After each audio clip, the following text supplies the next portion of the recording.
It's the Hoffman Show on the Team 980, always live as well on the free Odyssey app on the day that training camp officially opens. Yes, indeed. Yes, indeed.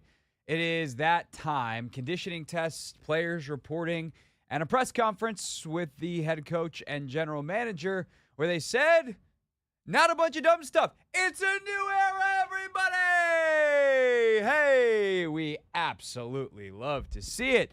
Competence, transparency, reality. Lots of things that we're not used to. And no questions about, like, ownership just changed, like, yesterday or why did it change in the future? None of that stuff. Just football. Real, genuine, interesting football stuff to talk about, and there is aplenty. We'll, of course, continue at 4:30, our countdown of the 10 most important commanders of the 2024 season.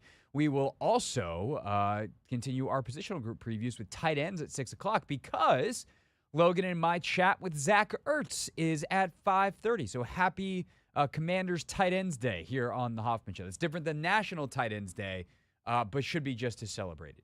But we do start with what Dan Quinn and Adam Peters had to say this morning, actually, when they spoke to the assembled media out in Ashburn. Long press conference. I wouldn't say short on detail, but also not super long on detail. And I would say the most important thing from like a news headline standpoint, I don't know if it's actually the most important thing substantively, but the thing that had to be asked, and thus it was asked first, is what is the status at quarterback in terms of how they are approaching Jayden Daniels, the number 2 overall pick? Is he the starter? What's Mariota going to do? Blah, blah, blah, blah. Dan Quinn, he got teed up to respond, and I thought his response was both telling and interesting. And I want you to know it's not a secret, but it is a journey and a process. And so as we're going, when he's ready, we'll know, and when he's ready, he'll also know. But as far as the reps go, obviously with him and Marcus and moving around, there'll be certain days that will feature more of another. But like I said, I'm glad that you brought it up, and certainly not a secret. It's a journey and a process. And so through practices, through scrimmages and preseason games, all the way down, that's where the journey will take us. And then I'm not trying to hold back the info, but when we know, we'll say it. I appreciate that from Dan Quinn so much. Because I feel like so often coaches play games with this stuff in a way that's not actually helpful. Because the Tampa Bay Buccaneers don't care right now whether Jayden Daniels is the quarterback week 1 or not. There's no advanced scouting for them to do. There's no nothing. There's literally no competitive advantage to holding that information. And I think sometimes it can mess with players. It just creates extra drama. It creates extra questions. And I think that if you're truly going to approach it where some days some guys are going to be featured and other days it's going to be the other guy, and you have a plan for that, and you know that it's going to change, and it just and you say, like, hey, there's a process. We're going to look at the joint practices. We're going to look at all this stuff. And I'm sure there'll be a point where he gets asked about it. And he's like, guys, I told you it'd be a process. I told you to tell you when we tell you. And as long as there hasn't been some kind of evidence where it looks like they're lying to us, then fine. Because I do think at this point in time, they're going to play out the process true. I think that they're going to mostly have Jayden Daniels take the reps because I think he was significantly better in the spring, and he earned that. I think that there's a chance that he continues to just be better, and we get a little bit of what we got last year, where maybe the plan going in is to split, but if Marcus Mariota plays like he did in the spring, there's no real reason to give him 1 reps. But I do think that in the first week or so, you don't really have to do it day by day. You can go ahead and say, we're going to treat Jayden like the 1 for 4 days, Marcus for 3 days, and we'll revisit in a week. And if a week into camp, 3 days into padded practices, they're ready to name Jayden Daniels the starter, they'll just freaking do it.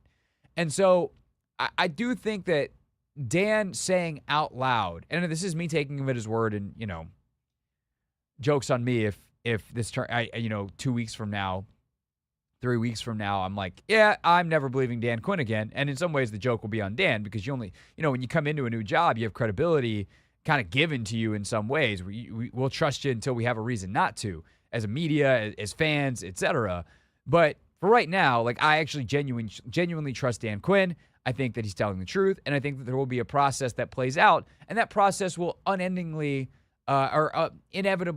end in Jaden Daniels being the starter, not because of some preordained decision, not because of some narrative, not because of anything other than the facts on the ground will be he's the better player. If what we saw in the spring is true, Jaden Daniels is not only going to be a better NFL quarterback in 2024 than Marcus Mariota, he's already a better NFL quarterback than Marcus Mariota. That's what we saw in the spring. Marcus has the chance to change that. Jaden has the chance to change that. Jaden plays poorly. Marcus plays well. Facts on the ground change. Well, then I'll be damned. We'll deal with that reality when we get to the first preseason game and both guys play. And if all of a sudden it's like, actually, we're not sure that Jaden's quite ready yet. And that's more what it's about, right? Like, to hell with what Marcus is doing to an extent. Like, if Marcus is unplayable, well, now all of a sudden Jeff Driscoll enters the chat. But realistically, it's about is Jaden ready to play NFL football in a constructive manner? Because you do need reps to get better, but you have to be ready for those reps. You have to be at a point where the practice that you're getting, the reps that you're getting, even when you make mistakes, is constructive. That you're building good habits. You're not just stacking bad habits day after day and getting yourself in bad spots, and then that becomes who you are as a player. I think Jaden, what I saw in the spring, he's already past that. That's my personal take based off what I saw in the spring. Reserve the right to change my mind. It's July 23rd. But I do appreciate the fact that Quinn seems to be dealing in reality, not in narratives. And that was ultimately the downfall of the last administration, is they dealt in narrative chasing, not in changing the facts on the ground. And I don't think they were good teachers and a lot of other things that I don't know that they were capable of changing facts on the ground. So they tried to manipulate media narratives to try to change the story that was being told. But ultimately, in this town, the truth tends to come out. The people like Kime and Nikki, and I'd like to think those of us in the talk space, like, we're smart enough, and you all are smart enough as fans to not be fooled. And so when facts start to emerge in a certain way, we're going to know. And they're going to know. Jaden's going to know. Marcus is going to know. Terry's going to know. John Allen's going to know. Deron Payne's they're all going to know. And at that point, they'll deal with the reality on the ground, which is there is no freaking reason to not go ahead and name Jaden Daniels our starting quarterback. One other thing I wanted to play on the quarterback front real quick, and then we'll get to the rest of this press conference, which is how both Dan Quinn and Adam Peters have dealt with quarterback situations in the past, as they both, oversaw places where there was a young quarterback decision to be made. You think of Dan all the way back in Seattle, obviously with the DC, so he's watching from afar, but what they did with Russell Wilson. Atlanta was pretty simple. He just started Matt Ryan. But obviously AP has been dealing with musical chairs of quarterbacks in San Francisco ever since even before Brock Purdy got there, and then ultimately the decision to go with Purdy, et cetera, on down the list. So I think it's one size doesn't fit all, and you want to make sure for not just at quarterback, but at any position. And development doesn't just continue to go straight up. There's some days it goes good, days not, and you keep pushing to go. So I think the biggest process, why I like training camp, sometimes I work from what I'm hoping to see, and then we start working back from there. So going through the offense, having an off season, do that helps a lot. But more importantly, the connection, the chemistry with the players, and really identifying the things that they do best, and then trying to build around that. I think you nailed it there, but just our my experience with young quarterbacks too. Like DQ said, it's not one size fits all, and I think everybody can see when that's happening, when they're ready. That the team knows, the coaches know. So you don't want to fast track it, you don't want to slow it down. You just want to let it happen naturally. And I know these guys are going to be great in doing that. So simple enough. I think that quarterback is different, right? You can't treat quarterback like everything else. It's a unique position in sports. But there's a lot of stuff that applies to quarterback in the same way that applies to other positions. Some of that is when a young player, especially who's ultra talented, is ready to take that step, it becomes very apparent. And in some ways, it's enhanced at quarterback because, if you're an offensive lineman or even if you're a wide receiver, like, you can go out there and win on routes and the ball doesn't come your way, or it can be schemed up that you actually don't really get a chance to showcase what you could do in another system. Like, it as an offensive lineman, like, I guess you just keep winning, and it's like, oh, I guess that guy's ready. But there's not going to be these moments where you do stuff that's really next level, because in more ways, certain positions are pass-fail versus the kind of gradient grade, like you can get a B at quarterback. I guess your frequency of win-loss gets you your graded O-line versus levels of spectacular versus competent versus incompetent versus failing spectacularly at quarterback. And so because you have the ball every play, because you make decisions on basically every play, because you have so much responsibility, that stuff does become self-evident. And you have to understand as a coaching staff, okay, this guy can do enough to succeed the rate that we want him to. And at that point, he's quote-unquote ready. And that is true at any position. It just presents itself differently at quarterback, and it's going to present itself differently depending on what each quarterback can do. The things that are happening for Brock Purdy in San Francisco that let Adam and Kyle know that he's ready are going to be different than the things that Jaden Daniels does here to let Adam and Dan Quinn and Cliff know that he's ready to be their guy. What are the superpowers? That is something that Dan Quinn and Adam Peters talk about a lot. It's, in fact, one of the things I want to play for you next in terms of how they're going to make some of these roster decisions and how they're managing this team in a way that is much more intelligent than teams that we've seen the last couple of years don the burgundy and gold. More from Peters and Quinn next. 4:30, we reveal number 4 on our 10 most important commanders of the season list. It's the Hoffman Show, getting you ready for training camp here on the Team 980.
Who is our number 4 most important Washington Commander for success in the 2024 season? We talk about it and unveil number 4 coming up next at 4:30. Right now, though, here on the Hoffman Show, which is always live on the Team 980, 4 to 7 every single day, and of course on the free Odyssey app. We continue to recap what Dan Quinn and Adam Peters had to say earlier this morning. If you would like to hear the full press conference, rewind to 10:30 in that Odyssey app, and you can hear it all the way until, well, tomorrow, because that's how the rewind feature works, 24 hours at a time. Of course, you can also check it out in the Kevin Sheehan Show podcast, hour 1 from today's show. But I thought this was super interesting. Quinn and Peters asked if there's any position groups where maybe some more opportunity presents itself versus other position groups. And they were honest about it. But I think what they said in answering the question was more honest or more revealing and more interesting than just the answer to that specific inquiry itself. Here's first Dan Quinn and then Adam Peters. Nikki, there's certain spots that have more, although there's competition at a lot of spots. You know, certainly like defensive tackles, not as competitive in terms of how we would feature some of the players. But, yeah, I think, you know, as we're going through it, it'll kind of play its way out. But how does the chemistry work? And then also, Nikki, like, not just the competition at the position, but, like, what specific things make a player unique? And then how would we play that player? So say we had 18 players or so play on offense and defense, and what specific things does this tight end do versus this back? What about this DB versus this linebacker? So finding the roles and owning those are as important as the competing, because once we establish what those roles are, now we can plug and play people into doing those things. Yeah, I think DQ and his staff are as creative as anyone in this whole entire league, if not the best, in terms of being able to do that. So, you know, it's not just, you know, 3 linebackers, 4 defensive linemen, you know, whatever it is, finding the best 11 for each package, and DQ is a master at that. It's, you know, we talk about superpowers. That's one of his superpowers, and Joe Witt's great at that too. And offensively, Cliff's shown that. He did that in Arizona too. So, you know, we're really excited to see how that really evolves during camp. The reason I think that's so interesting and so important to note is because these guys don't just think we need to have an outside corner and a backup outside corner and this and that. When Joe Witt Jr. said, I want 18 starters on defense, it's because he's got 18 different roles he needs to fill. It truly is that. And, of course, he can only play 11 at a time. It'd be really helpful if you could play your dime linebacker and your third safety and your true nickel all at the same time. But that's not how that works. You get to pick one of them. It'd be great if you could have a Cinco package of 5 defensive linemen and also base 3 linebackers and 60. You don't get that many dudes on the field. But when you have those different options in terms of we need a dime linebacker that can cover tight ends man-to-man, is also good in the run game, but mostly needs to be a good blitzer, let's say. Or we need a nickel who can just be trusted man-to-man situations in the slot against the likes of a CeeDee Lamb and needs to be able to run with him and cover him. Like, that's the number one skill set. Who's got that closest to being their superpower? When you start to think about clearly defined roles as opposed to just generic names of positions on a depth chart, you start to get a much clearer idea of what you're looking for, both in the acquisition of players, who you draft, who you sign in free agency, etc., but then who you ultimately wind up keeping and how you order them on the depth chart. Because they talked about this later in the press conference as well. That also is going to set up your 53-man roster and how you game plan each week. Okay, we want to do this because this guy does this thing really, really well. Okay, well, what happens if he gets hurt? Okay, well, the backup actually does all those things. Then we're set. We don't need any kind of game plan B in the game plan. But if you design a game plan for, I'll be specific here. Let's say you're facing Dallas. I'm going to be super bold with this. This is not how I think they would probably approach this, but this is just a very simple, easily followable, understandable hypothetical. Let's say you're facing Dallas, and they look at Mike Sainer still as the nickel, and they go, if CeeDee Lamb's in the slot, we trust Mikey. So every time the Cowboys are in 11 personnel, which is going to involve CeeDee lining up in the slot quite a bit with 3 wide receivers on the field because he's insanely talented there, we're just going to play man, and we're going to get funky with some blitzes, and we're going to do some kind of stuff because we trust Mike Sainer still to cover CeeDee Lamb in the slot one-on-one. Is that a death wish in real life? Probably. Is an easy followable example? Yes. Okay, well, that's their game planning. They're like, okay, well, what happens if Sainer still gets hurt? Well, the backup nickel is Quan. And we don't trust, we think Quan's an incredible zone player, but we don't trust him to play man-to-man on CeeDee Lamb. Okay, well, now we know, as a planner, as we build the team, that we're going to have backup plans. And then when Mike Sainer still is out and we expected him to go man-to-man on a slot guy, that we're going to have to change up zone. We need to make sure we practice that. We need to make sure that package is installed. We need to make sure that all those I's are dotted, those T's are crossed, that you know who the next guy up is, what the next plan is. Because your backup plan for base nickel, if you will, might be to go Buffalo nickel. But the next week, it might be to go dime. The next week, it might be to go base because you're not that concerned about the slot receiver and you think that Frankie Louvu can do what you need to do in coverage to cover that guy. Or you play 3 safety look and you trust Jeremy Chin or Quan Martin to cover that guy because it's not CeeDee Lamb. And it's it's the Giants slot receiver who's not CeeDee Lamb. Or even the Eagles, right? You got more threat on the outside with Smith and A.J. Brown. So whoever that third guy is in Philly, we're not as concerned about him. And, if we wind up playing a lot more not nickel, that's fine. And having those plans and those options week to week and understanding what positions you want to put certain guys in and what positions you want to keep them out of. Because what if also they're like, we think Sanders still's awesome, but to hell with having him guard CeeDee Lamb one-on-one. Nobody can do that. So we're never going to make him do that because he struggles with X, Y, or Z, even if he's awesome at A, B, and C. That is what makes this coaching staff different and special, along with their ability to teach and in the background, shore up some of those weaknesses and amplify some of those strengths. You have to do both. And there is a fundamental understanding of that from the front office down to the coaching staff, from the head coach to the position coaches to the assistant position coaches to the quality control guys. That is just different than certainly the last staff, and frankly, I think deeper and more intentional than any of the staffs that I've covered since I got here, any of the coaches that I've covered here outside of Sean McVay, and probably Kevin O'Connell since 2015. And there's a reason those guys have left and are who they are. And they've had the success that they have because they understand that as well on an extremely fundamental level. One other totally unrelated thing real quick. We'll get to a lot more of what was said today later on in the show. But I did think this was an interesting response on the Brandon Ayuk situation. Let's see. Where is this? Anthony, you've loaded up all of the sound, which is perfect. Do you see which number this is in the thing here? Yeah, so it's probably one of those AP and bites. DQ. It was very short. AP, it might be AP1 or AP2. I don't even know if I have AP1 and AP2. All right, hold on. Let me take. I saw it earlier. It's in here.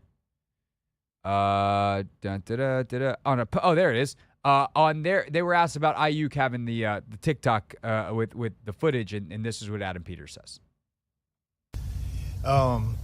I think first and foremost, he didn't have practice footage, so Still, maybe. yeah. So, but we handled it internally, and we're unconcerned with that. Yeah.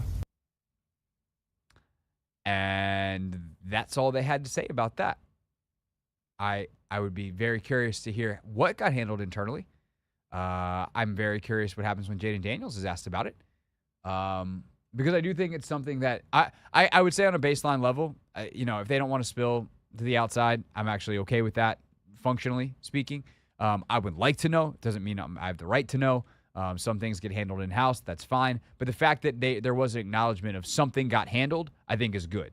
It's not just like, hey, it wasn't a big deal. It's like, no, we had something we had to address. We address it, and I tend to think that it probably won't be an issue moving forward. All right, when we get back, number 4 on our most important commanders of the 2024 season list is revealed on the Team 980.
It's the Hoffman Show. We're on the Team 980. We're always live as well on the free Odyssey app.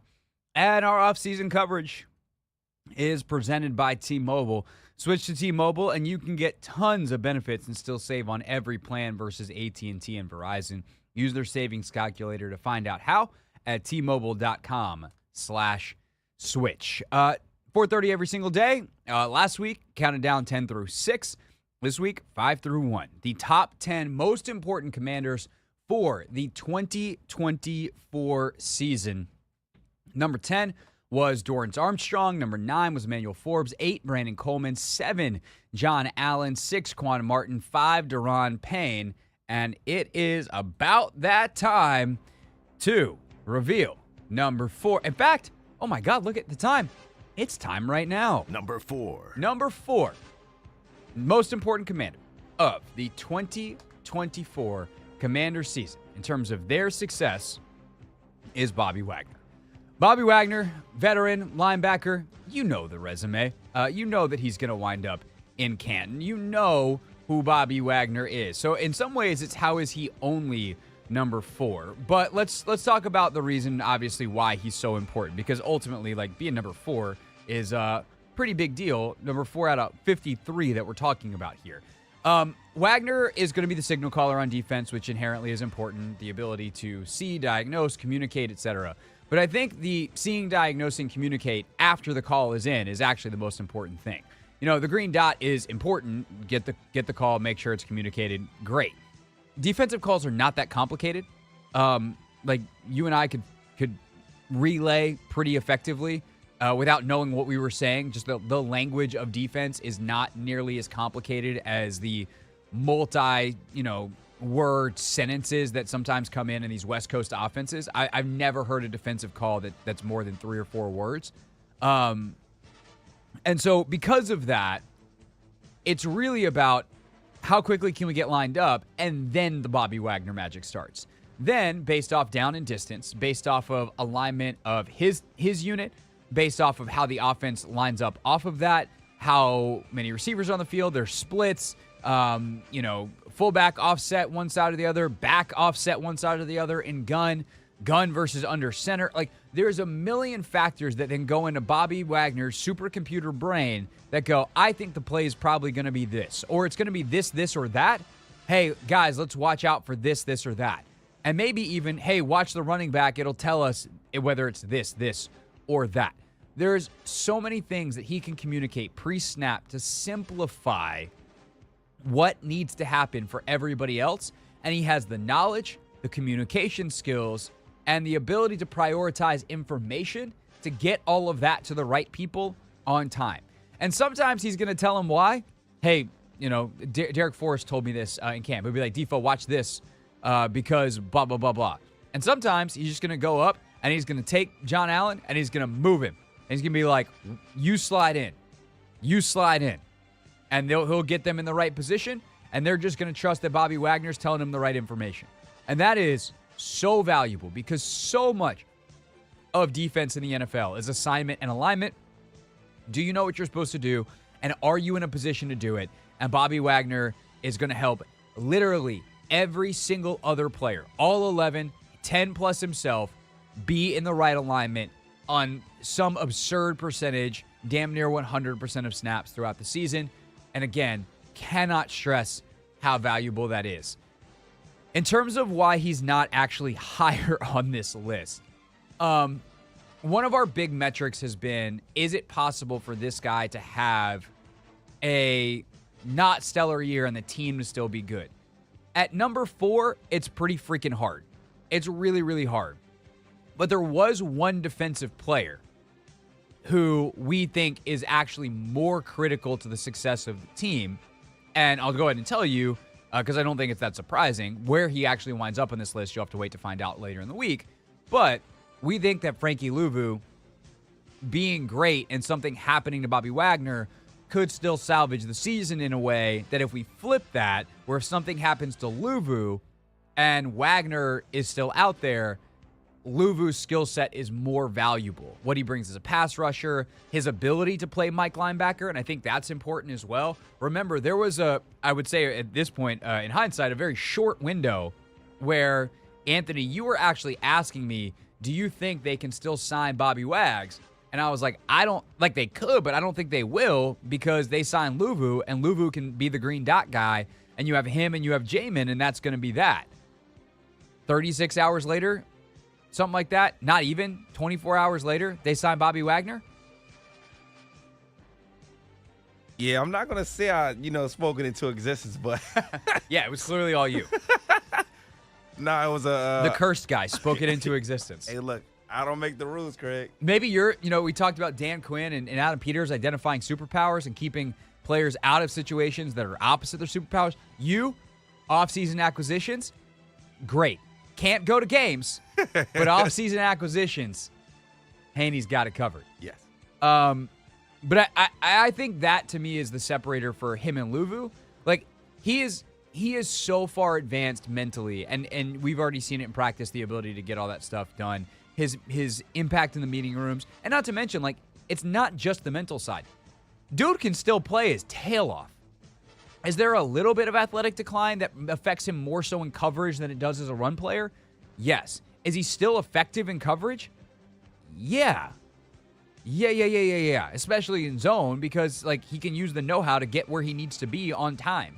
But as a man player, okay, he's not the athlete he was 5 years ago. Fine, he's still got so much savvy, so much know-how, and most of his athleticism because he takes care of his body extremely well. That's fine. And from a production standpoint, he had 183 tackles last year. He led the NFL.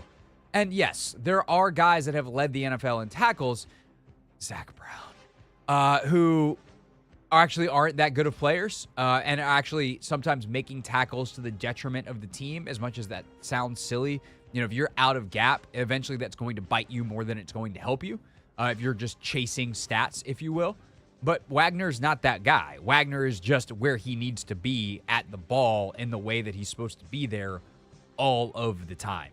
And so, incredibly important, incredibly productive, not just about him, about the entire defensive unit.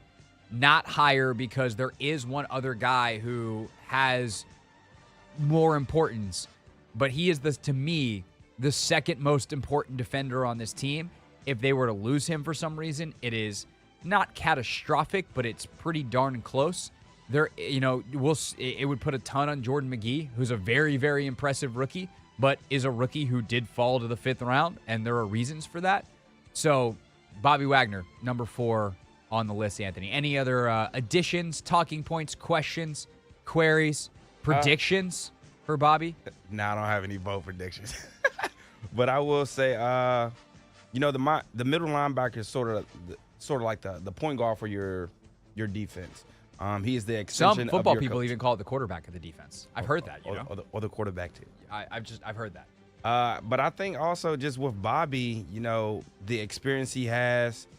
Joe Wood, he is a first-time, full-time defensive coordinator. So I think having somebody on the field that you can trust, also run things by, converse about, I think it's very important. And I think Bobby Wagner, he just adds it just because he's seen everything. He's played at the highest of levels.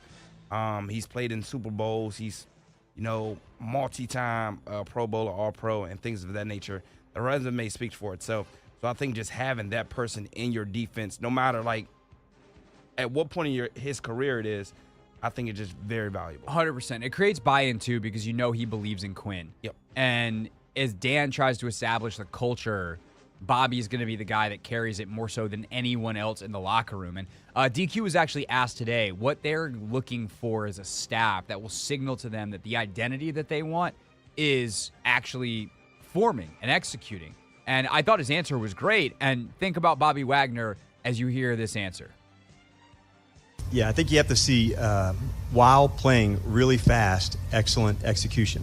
And so those are the standards that you're looking for, the details of the play, the execution of the play, and then at a max speed. And so You don't get to pick and choose when that is. You just have to go, and then the next play and the next play. And so having that standard, that's what I'm looking for. That's part of identity. You'll feel the speed when we play. Those will come out to life at practice over and over and over, the execution and the speed again and again and again. That's when it starts to come to life, because now it's not as much thinking, but just the reaction and the movements that have to be explosive and fast.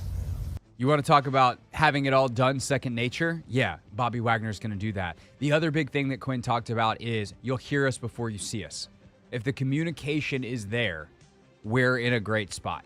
And Bobby Wagner is going to be the key communicator on the defensive side, which is going to be a whole lot of fun. Because it really, to be honest, the communication that happened the last couple of years seemed to be a lot more of Montez Sweat and Chase Young talking smack than it was productive, hey, we got to be here, you got to do that. And we think of the issues they had in the secondary and the lack of communication there. Like, Wagner won't let that happen. He'll turn around and be like, you guys good?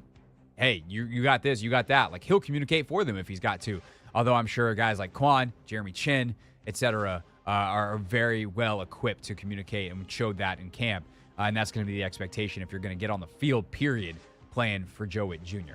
All right, so that's number 4, Bobby Wagner. 3 players left. You could probably guess them, or you could just listen the next couple days at 4:30, and we will reveal 3, 2, and the top most important player for the Commanders in the 2024 season. So what are your expectations for Bobby Wagner? 301-230-0980, 301-230-0980 is the phone number. We'll take your calls on Bobby Wagner and what you want to see from him in 2024. Next.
It's the Hoffman Show. We're on the Team 980, always live as well on the free Odyssey app.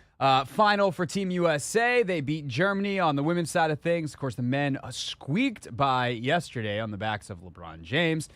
Today, monster day for Asia Wilson as the U.S. beats Germany 84-57. They are on a train from London to Paris tomorrow. Opening ceremonies Friday. They open Olympic play on Monday against Japan. We are continuing our countdown of the 10 most important commanders of the 2024 season. Number 4 is Bobby Wagner. What are your expectations for him? Let's go to Ross in Tampa. Ross, thanks for calling. You are on the Hoffman Show. What's going on, Craig? What's up, I'm on my way to the gym right now, man. But I had to call in on my show, and on my boys' show, and let you know about Bobby Wagner. Real quick, man. I do got a question for you, Craig, because you mentioned something about Jordan McGee. I wanted to know what those reasons are that he fell to the 5th round, if you don't mind telling me at some point. But with Wagner, we know what it is. He's here for a good time. He's here for a good time, not a long time. You know, I want him to be able to, like you said, communicate with the defense, because I feel like that's something this defense has been missing for a long time. When I think of miscommunication, I think of like that Rams game when Cooper Kupp was wide open. I feel like having a leader like Wagner would prevent those type of things going down, and then you can let him retire and go on about his career, do what he wants, and then you can feel comfortable when he's leaving something, passing the torch, to a Jordan McGee. That's what I got with Wagner, man. But I'm looking forward to seeing, because I think he's got a lot of gas in the tank.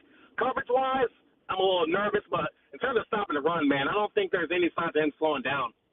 Yeah, no, and then with McGee, he's an older player, played at a smaller school, not like prototypical size. I mean, it's 6'1.5", like 228. He's not small by any means, but he's just older guy, 23 years old already, played at a smaller school, and so that's the big thing. We'll see, can he produce with the raw athleticism and things that he's got. He's 4.5 fast, like. He's pretty gifted, but we'll see what he can do at the higher levels. I agree with you on Wagner. Like, eventually, he's not going to be great anymore. That's how time works. But we'll see. We'll see if that's this year, or they can get a year, or maybe even multiple. Obviously, the best case scenario would be a London Fletcher situation, because he actually amazingly showing up in the same time in his life that London Fletcher did, and Fletch played till he was 852. So that's maybe he's got some time left. Now, there is unfinished business, though, between this show and Ross in Tampa. Ross, you tweeted me the other day. Basically, if I'm remembering the tweet correctly, you almost got in some kind of fight with a strip club manager over something that I did in a segment, a caller segment, a something. Can you please explain what the hell happened here? Absolutely, Craig. And first and foremost, how long are you familiar with all of DC since you've been living up there? I mean, yes, I'm aware of the area. I don't know, how specific are you getting? Well, basically, down here in Tampa, I'm delivering in the Anacostia of the area. I'm not getting into no fights with anybody, but it was almost a confrontation, but it was a misunderstanding. Okay. So, long story short, I used to listen to you exclusively through Take Command podcast for you and Logan, because silly me, I didn't know you also had a show on 980. And then, that and Anthony being your producer, I remember when he would step in to produce the Steve Zabin show from time to time. So I was like, okay, cool, I'm going to listen to him here. And this was during the build-up of the draft. I always felt like this fan base was divided in 3 different groups. You had the camp of, hey, let's trade out of the 2 pick and get more capital and grab a lineman. And then you had the majority basically saying stand pat and grab your QB1, whether you thought it was Daniels, May, or JJ. And then you had I believe the minority who would say, how about we just trade up to number 1 and grab the hometown kid, Khalid Williams? Do you remember that? Yeah, the Khalib clan. That was my favorite. My favorite was the people who called him Khalib. Yeah. Mm-hmm. I was like, okay, hold on for a second. I thought that was like some DC slang, but then you let the first guy off the hook a little bit, like, hey, okay, whatever, that's not how you pronounce his name, but sure. And then you're basically saying, hey, you're going to call on the show with an idea of what you think this team should do and what player they should select, at least pronounce the names correctly. Mm-hmm. And literally the very next caller did the same thing, Yep, and you really hung up on him. You got frustrated.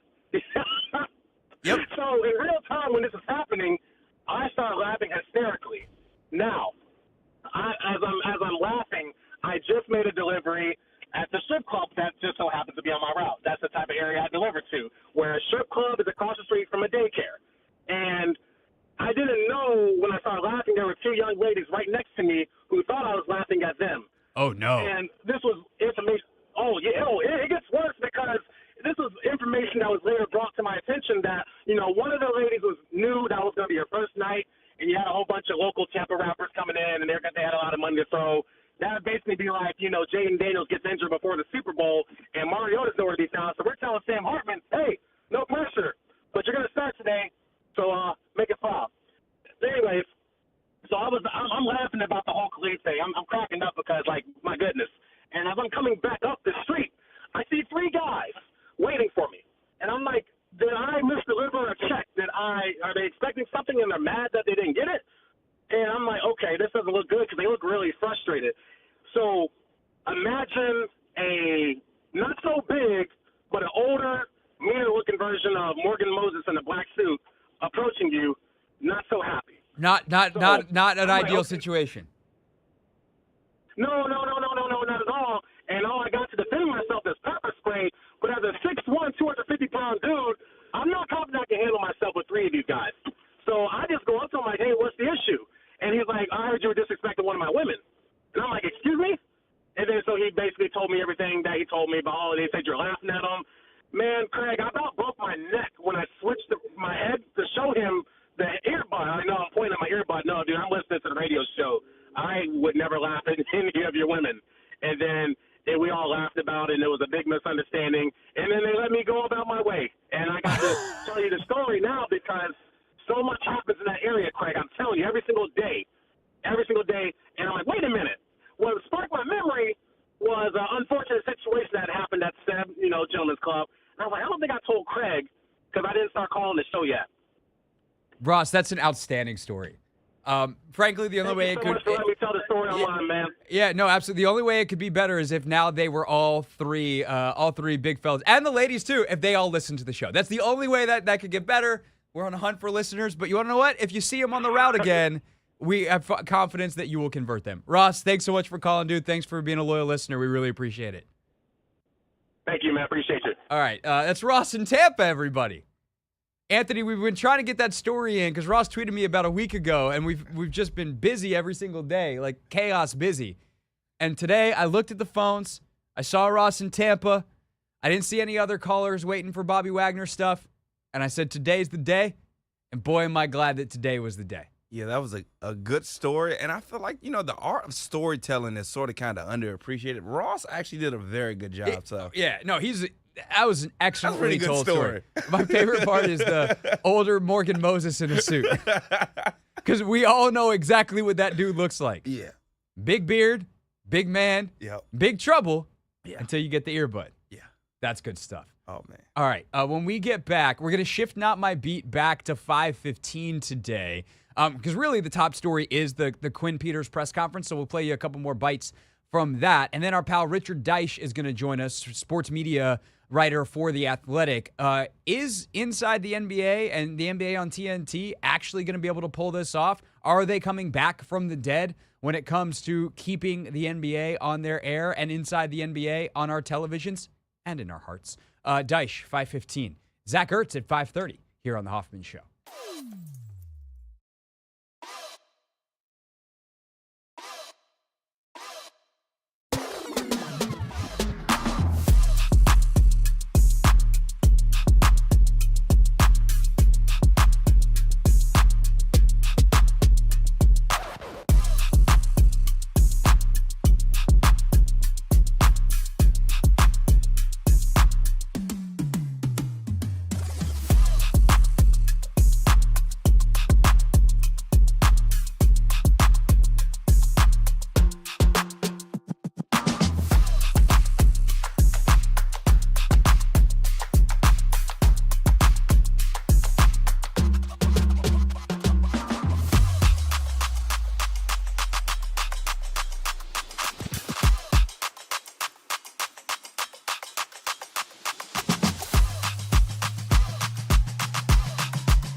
It's the Hoffman Show.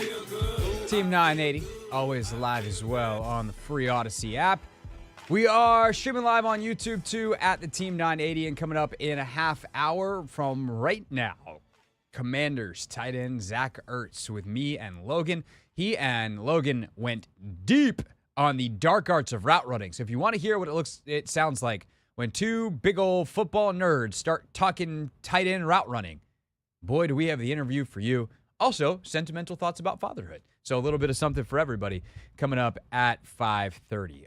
Again, Richard Deitch at 5:15, so we'll consider that not my beat today. But definitely a lot of interesting stuff about or from Dan Quinn and Adam Peters today when it comes to this year's team, the build that they're doing over the long term as they address the press out in Ashburn. One of the big things that they talked about where both of them chimed in on the answer was, I think, a fundamental question that I'm sure we'll ask you guys on the phones throughout training camp and get a feel for, but I'm glad that they were asked this.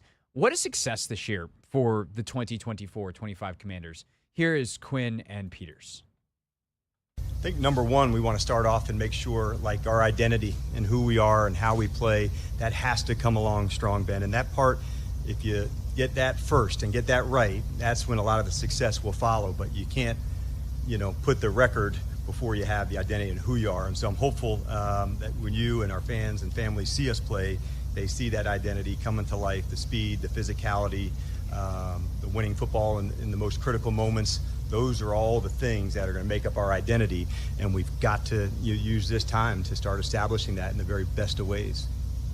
Yeah, we've both at our press conference when we first started, right? That was the thing we both said is you're going to see how we play, you're going to feel how we play, and that's the first thing. And how fast or slow that goes is so many different things that are variables and all that. But I can tell you that you're going to see a great effort team, a competitive team playing fast and physical, and we've seen that out there all spring and excited to see it here in camp.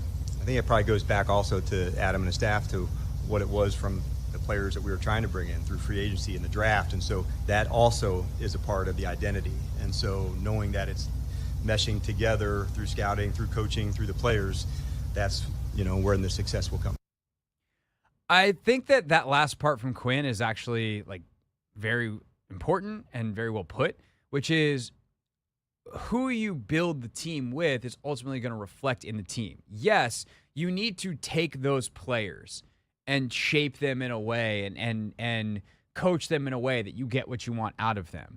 But you can't get out of someone something that isn't there, whether that's physically or mentally. If you have someone who's in a bad spot mentally, they're not going to be their best as a player. By the same token, if you stick me out at cornerback, I'm not going to run with Terry McLaurin. I don't have that in me. You can't draft me and then coach me up and be like, we'll get his technique great. I don't care how you could take me at my athletic prime and coach me with the best DBs coaches on the planet. And by the way, Joe Witt Jr. might just be one of them.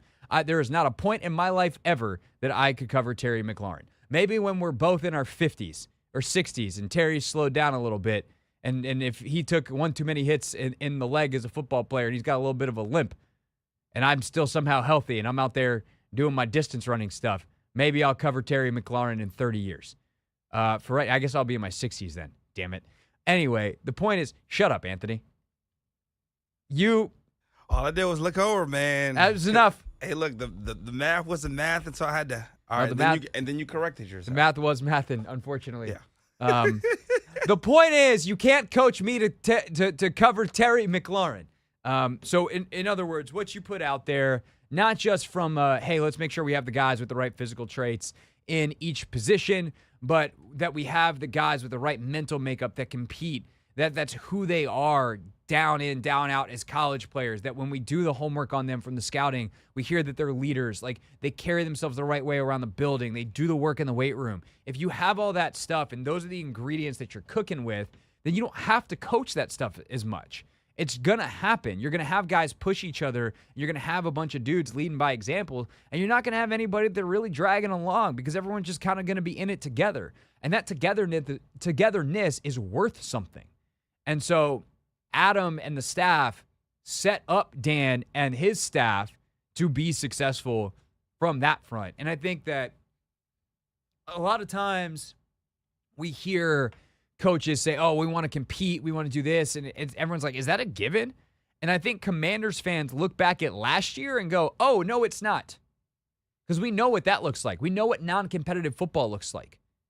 And sure, it's one thing to get your ass kicked, and there's been plenty of teams that have gotten their butts kicked over the years. But even under Gruden, like there was plenty, and in some of the early years under Rivera, there was a talent disparity that they were working on. They were rebuilding, they were reshaping the roster for whatever reason, but they would fight and they would compete. And most weeks you could be like, you know what? At least they fought. Even if they got their butts kicked, they fought. They tried. Here and there, certainly not. A stretch like last year where you feel like you went almost 2 months without competing, you didn't have a chance when the kickoff happened. Ooh, buddy. That's not going to happen this year. And if it does, then we get to call it a failure. And pretty much anything else is success, and we'll see that ultimately results in when it comes to wins and losses. Quinn, speaking of the staff, his side of it, was asked of what the strength of his staff he thinks will be this season. Yeah, and I think at the front of it is teaching and developing players. And so all the way back from when Adam and I got together, the importance of that, knowing that it's not just year 1 to year 2. How does the 5th-year player get better, the 6th-year player? So finding those things, detailing it out, how to improve for players and coaches, that's what I'm expecting to see from the guys. And again, it's 2 parts. It's 1, can we make them better? Can we take them, and no matter where they were, no matter what they were doing, they'd be better football players than when we got them? And number 2 is, can we find out what they're actually good at, and can we ask them to do those things, and we can find out what they're bad at, and we make sure that they're not in a position to have to do those things. And there's only so much you can prevent that. No scheme is perfect. Every scheme as a whole, like a cover 3 has certain weaknesses, cover 2 has certain weaknesses, but also in a cover 3, certain players are going to have certain weaknesses. And you have to make sure that all that stuff matches up the best you can, and that you have coverage for the things that are weaknesses, but mostly that you're asking guys to do stuff that they are really good at. And Anthony, I'm reading a book, and we all know when I start to read a book on something, it becomes my entire personality. Remember when I had sleep as my entire personality? I do. Yeah. I do remember that. Still kind of is. Sleep, very, very important, kids. But I was reading this book. It's called Do Hard Things by a guy named Steve Magnus. And he talks about how the military does these incredibly stressful, exercises basically where they drop guys in the middle of the woods, and it's like you got to survive, and they might simulate like the POW camps, and they get taken hostage and the whole thing. But if you just do that, would some guys figure it out? Sure. Most guys wouldn't. But if you take the classroom time to teach them the skills of how to survive, how to control their emotions, how to not give away certain information, what to do, what not to do, and they're intentional about it, and then they drop them in those exercises, the success rate skyrockets. Why? Because you have the tools. And it doesn't matter if someone's been a soldier for a little bit, someone's a soldier for a long time. The military has learned that that's the best way forward. And, when it comes to toughness and it comes to physicality and it comes to all these things that Dan Quinn and Adam Peters and everybody within this organization wants to see, preparing the players to actually do those things, a.k.a. teaching them, giving them the tools mentally and physically, where their eyes should be on a given snap defensively, or what reads they're making as a quarterback, as a receiver, as a running back, as an O-lineman, and the technique element of it, all that. If you don't prepare them, it's really hard to be tough. It's really hard to be physical. It's really hard to play fast. And so the teaching element is essential to accomplishing that, and that's why those things go hand in hand. And it's obviously something that Dan Quinn understands on an extraordinarily high level, and we'll see how he executes it this season. All right, when we get back, is Inside the NBA actually not dead after all? Has Turner figured out how to save the NBA on TNT? Richard Deitch has the answers next.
It's the Hoffman Show on the Team 980, always live as well on the free Odyssey app. 15 minutes from now, Zach Ertz, Commanders tight end, with us here on the show. But right now, it is our pleasure to talk about one of the other big stories of the day with our pal Richard Deitsch of The Athletic, who, of course, covers sports media, does a tremendous job, and has been for a long time. And that story is that the NBA on TNT might, keyword might, not be dead yet. We've been talking about this story with Richard's colleague, Andrew Marchand, over the last couple of weeks, but the new media rights deal for the NBA stays with ESPN for the finals. NBC is definitely locked in now, and we said that TNT, Warner Brothers, the parent company, has matching rights, and they will try to exercise them, and that was kind of the big question mark. There's going to be a ton of lawyers involved. There still might be, but they have matched Amazon's part of it. Richard, hopefully I set that up well. How'd I do in the setup here? Yeah, that's good. That's a pretty nice Cliff Notes version of everything that's been going on. You used the most important word, and the word is might, because, we're still at the point where the NBA ultimately has to make a decision from their end in terms of whether they think Amazon has a legal right to match. The likelihood, of course, and people have reported this, is that they're going to claim that there's not an equal match when it comes to Warner Brothers Discovery and Amazon, given Amazon's scale, given what Amazon can bring in terms of the number of global viewers versus WBD, particularly in streaming. So, they're going to obviously, I think, challenge that and say that this is not an actual match. And then, like everything in the world, lawyers will come in, and that's the real interesting question is, does it get settled with some kind of monetary settlement? Does it get dismissed? Does the NBA try to create a fourth package, which I think is pretty remote, or does something else happen? But that's sort of where we are now, in a bit of a holding pattern. Today, of course, Comcast came out with their quarterly earnings call, I think, with analysts, and that's when they presented all of the parts of their deal that they're going to get with the NBA. And unless something really crazy happens, none of that should change. So NBC, is pretty much locked in terms of they're going to be a future NBA rights partner. And the only thing now really we're waiting on in the end is how the Amazon WBD part's going to shake out. So one of the big things here that was, I think, surprising to the NBA and certainly to some of y'all covering it was there was essentially, to use something that teams have done over the years, there was a poison pill in the contract where Amazon had a ton of money up front that they thought Warner Brothers wouldn't be able to match. And, well, that would have been really easy. We can't match the money up front. Very clean, no match, bang, bang. It's Amazon. It's not Warner Brothers. How surprised do you think the NBA and to whatever extent Amazon is surprised, Amazon, that didn't just get it done and that they're going to have to make these other arguments about scale and things that sound at least less more complicated in a legal setting? I mean, probably a little bit surprised. You'd really honestly have to, you'd need Adam Silver and Bill Koenig and the lawyers who are dealing with this to sort of know how much of a shock this was. But I think, again, the NBA, I happen to agree with their sort of logic here. I think they think that they're in good standing, that the reality is, Warner Brothers Discovery cannot match Amazon in terms of what they can present. Now, by the way, just to be clear, this has nothing to do with presentation or growth of the game or anything like that, because you have to give Warner Brothers Discovery, essentially, I'll use Turner Sports because that's the more sort of accurate description here. You have to give them their due because they've been phenomenal when it comes to how they present the NBA. They obviously have the greatest basketball show of all time. I would say the greatest sports studio show of all time. And that's a big asset. The NBA doesn't want to lose inside the NBA. They'd like to obviously have that continue in some form. So it's not really about who's presented this better. I think it really just sort of comes down to, on the NBA side, where do they think ultimately the growth is for their game heading forward? And I think if you're going to be fair, just sort of looking at this, let's say with no dog in the fight, I think you probably want to be with the bigger company here and the global company in Amazon than you would if it was Warner Brothers Discovery. I have to say I am surprised that we're here where we are now, because it would have seemed, let's say David Zaslav had played this a little bit differently, was all in on the NBA. I feel like the logical way to have solved this a year ago would have been to just give Warner Brothers Discovery a fourth package. You let ESPN, Disney, NBC, and Amazon know that, hey, yeah, we know you want more inventory, but we're going to cut it into a fourth. The NBA probably gets a little less from those partners, and that's really where the issue is. No owners want to get less. But that, to me, would have really been the smart solution, because it's not like we haven't seen other major professional leagues have multiple partners. I mean, look at the NFL. Count up the amount of partners that they have, and they just added Netflix, right? So it's not like the idea somehow that 4 media rights partners would somehow be problematic. And I think that's, if in my opinion, if I was working on this a year ago, like that would have been my end game, because I think then you take care of everybody. But that's not the case. That's sort of water under the bridge. And again, I think this ultimately shakes out with NBC, Amazon, and Disney/ESPN getting it. And then finally, not to filibuster here, but it would also seem inconceivable that if you're Warner Brothers Discovery, you want to go into an 11-year agreement with a rights holder partner that you're fighting with or potentially suing. That just doesn't make, what I'm saying? Like, doesn't Right. make any kind of business sense. Like it'd be basically entering into some kind of business partnership with a partner or a spouse that you just divorced and said you couldn't get along with. You know what I mean? It makes no business sense if you just sort of play it out logically. Richard Deitch, sports media reporter for The Athletic, with us here on the Hoffman Show. So I guess one of the questions that I wrestle with, Richard, as an observer who is in media, but also as just a viewer who wants to experience these things like everybody else and watch games, is something you mentioned there with like the fourth package. And, we're going to talk about the WNBA's place in this agreement because they have similar, they just signed a new rights deal and it's with all the same partners that the NBA did. It's kind of wrapped into this in some ways. Maybe it's not. You can help sort that out in a second.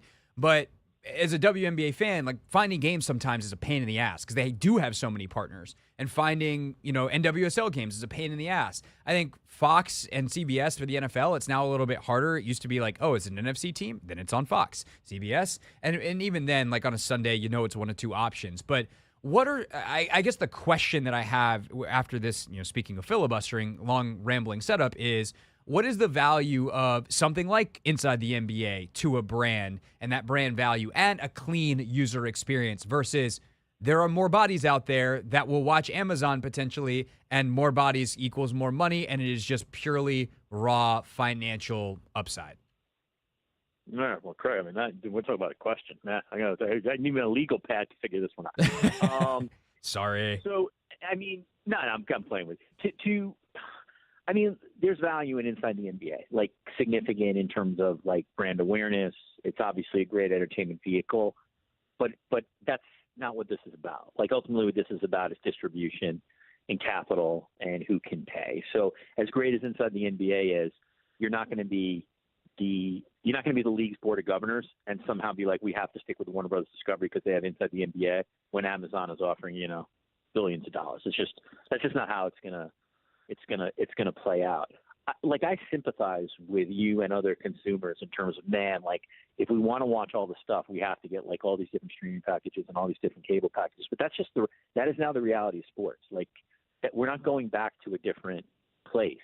Trust me, I think a lot of these companies absolutely price gouge their consumers. I think, quite frankly, the NFL, and even we've seen it with the NBA, they're pretty greedy just in terms of it's only all about the sort of the buck. It's not about consumer friendliness. But that's just the reality of sports today. And in many ways, it's a business for upper middle class people or younger people with discretionary income.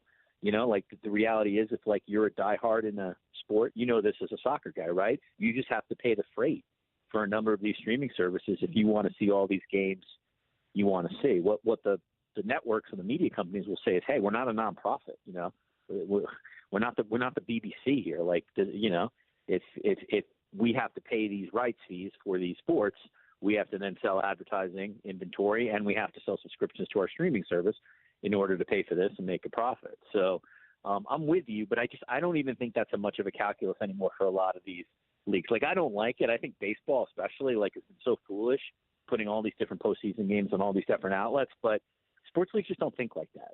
They think in terms of who ultimately can provide us with the greatest dollars for media rights, and two, who can ultimately provide us with some decent reach. And, and the NBA is going to gamble. In some ways, it's a little bit of a gamble, for sure, that Amazon is going to continue to grow as a sports entity. And if you go with Amazon, that opens you up to a 200 million plus global audience and not just a U.S. domestic audience. Yeah, which for a sport like basketball, global sport, makes a whole lot of sense. What's the W's role in all of this, and what did you make of the media deal that they signed, where immediately the PA was like, "We have some questions here. I mean, it's record-setting, it's large, it's got some outs in the contract, but there were immediate questions of whether they got enough." What'd you make of it? Yeah, I mean, I understand where the WNBA PA is coming from. Like, I'm one. There's arguments on both sides. Should they be outside of the NBA when it comes to these negotiations, or should they be within? I'm still one who thinks that they should combine it with the NBA. So I think the NBA's marketing muscle, has significant value. I think the NBA can put pressure on the partners to put these games on the most, on the sort of platforms that have significant reach, over the air network stuff. Could they have squeezed out more money if they weren't on their own? I mean, the answer is maybe, but I don't know. Ultimately, I would say that there's more leverage in sort of being connected to the NBA because you're sitting across with the NBA and you really want the NBA inventory. So I think you're going to give the WNBA a good shake. And this is not the sort of WNBA is no charity case anymore. I mean, man, I just wrote today, they just drew 3.44 million viewers for their All-Star game. That's a massive number. I mean, right. They're not so far now from the NBA All-Star game, MLB All-Star game, a couple million away from all of these. So, I mean, that's a real number and a big number. And, you've seen what Caitlin Clark and this rookie class has sort of done in terms of game-changing audience. So I know where the PA is coming from. My sense from that statement I read is I think they just wanted to be more involved in the negotiations. And, knowing the NBA, obviously Kathy Engelbert's involved, but it's, there's a small group of people who negotiate for the NBA. I like, in terms of what I've seen of the deal so far, that NBC gets involved because I think for the NBA Finals, I think NBC will really, one, it'll be on over-the-air NBC, and two, I think they'll really promote the hell out of it. So that's pretty good. You obviously have to keep ESPN in there, and I think ESPN now seems to be committed to many more games on ABC, which I think is good for the league. I would expect ESPN to do more shoulder programming. I mean, I'll be stunned next year if you don't see a daily WNBA/women's basketball show during the WNBA season. I think Amazon is interesting for the WNBA because, one, they have a partnership there already, and two, again, potential for that many more homes. And then, there's nothing that could prevent from extra games going on ION, which has been a great partner for the WNBA right now. And then we'll see how it works with League Pass.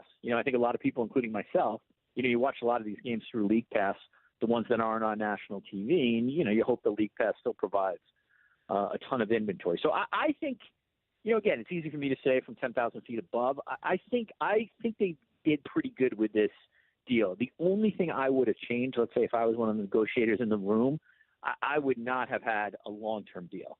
I would have had a 5 or 6 or 4 year deal and gambled that Caitlin Clark and Angel Reese and, Juju Watkins eventually to follow.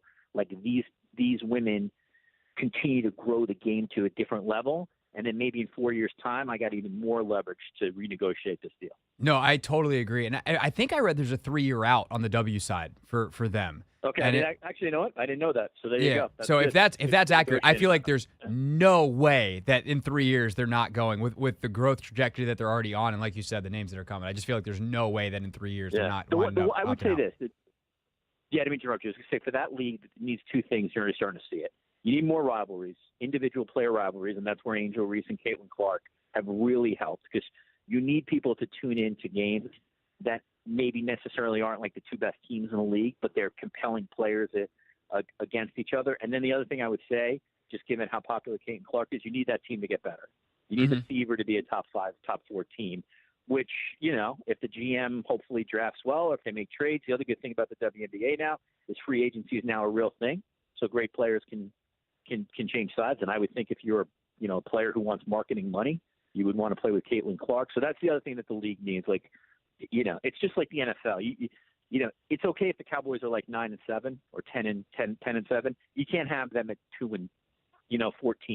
So that's the one thing I think the WNBA needs is they need the Indiana Fever to get better. No, 100%. And by the way, it should be along this 3-year timeline too. You have the San Francisco Bay Area market coming in, and you have Toronto coming in. So the league itself is going to grow, new markets. So it'll be fun to see.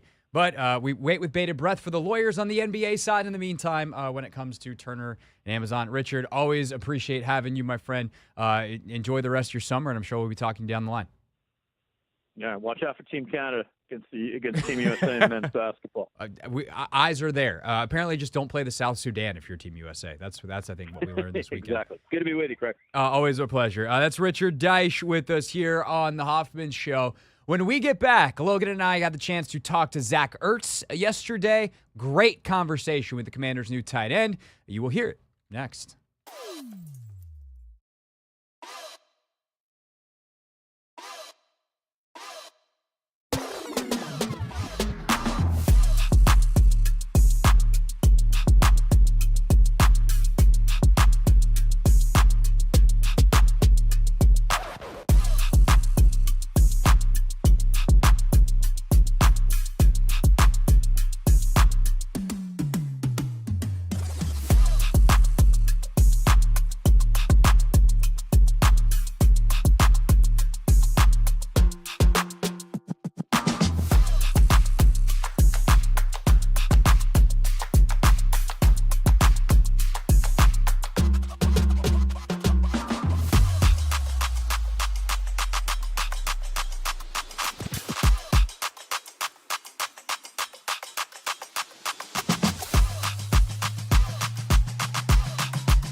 It's the Hoffman Show. We're on the Team 980, always live as well on the free Odyssey app. We are streaming live on YouTube as well at the Team 980. And coming up at 6 o'clock, we will preview the tight end position room, which is headlined, of course, by Zach Ertz. The offseason edition for Washington took some time yesterday out of his busy schedule to chat with me and Logan for a special bonus episode of Take Command that you don't have to go find wherever it is that you normally listen to Take Command, because we're going to play the whole darn thing for you right now. It's time to take command with former NFL tight end Logan Paulsen and former Commanders beat reporter Craig Hoffman. special bonus edition of Take Command with Logan Paulsen. I am Craig Hoffman, and it's a bonus not only because we're giving you an extra episode this week, because we have a bonus box here on the screen, and in that box is Zach Ertz. Zach, really appreciate your time, man. Here as training camp's about to get started. Oh yeah, thanks for having me. How's the offseason been for you? It's been great, honestly. It's been one of my best off seasons, I think, of my career. I've loved the whole entire off-season program when we had OTAs, minicamp, and then we've stayed out here all summer training, being at the facility every day. So I think it's been a great off-season so far. So what, I think for people at home, what makes a good off season? Is it just the type of training or how the body's feeling, especially for a guy at your point in the career? Yeah, I think a lot of it is how you end last season and how your body feels going into the off season. Really, the past few years, I've had to do a rehab primarily in the off season just to get back to square one, as you know. In this off season, obviously last year in Arizona was what it was, and I was able to go into this off season fully healthy for the first time in a while. And so I was really able to focus on being the best version of myself, getting as explosive as I can, being as detailed as I can in the run game and the pass game. And so for me, I think it's all a physical analysis at this point, how you feel going into camp. And so I feel really good right now. I know that for a lot of us, when we saw your name pop up, Zach Ertz is going to be a Commander? Whoa. That was pretty surprising. Obviously, I had this kind of similar feeling when Bobby eventually signed as well. For you guys at this stage in your careers coming here, what was it about, whether it's Cliff, whether it's DQ, whether it's Adam, what was it about this place that made you go, that's where I want to be? Yeah, I think those three guys played a huge part, Cliff, DQ, and AP, obviously. Those guys have been, or Cliff in particular, has been a huge influence in my career, someone that I loved playing for in Arizona. And was really upset when that tenure ended. And so when I had the opportunity to play for him again, I jumped at it. And I didn't need to go on a free agency and talk to a bunch of teams. I wanted to get it done early so we could start planning how I could be an impactful player in this offense. And I've never really known DQ personally, but from afar, everyone raved about the guy. Everyone raves about how much energy he brings each and every day, how much energy he demands his staff brings every day. And off season, you can feel it. It was one of the most fun times I had doing OTAs, minicamp, just being in the building every day. And I think that speaks to the culture that he demands of everyone around him. Yeah, and so what about Cliff? That made you want to play for him? Is it the offensive scheme? Is it the utilization? Is it the person? I'm sure it's a combination of all three. Yeah, it's really all three, like you said. Cliff is a guy that loves football. I think people see Cliff and he wears these 3-piece suits and he thinks that he's not a grinder, but he grinds. He's probably the first one in the building every day, one of the last ones to leave. And he just loves scheming people open. He loves getting his guys the ball. And he wants to put up a lot of points. And as an offensive guy, as a skill position player, that's what you want to do. You want to be able to have your coaches put you in positions to be successful. And I think Cliff does that as good as anyone I've been around.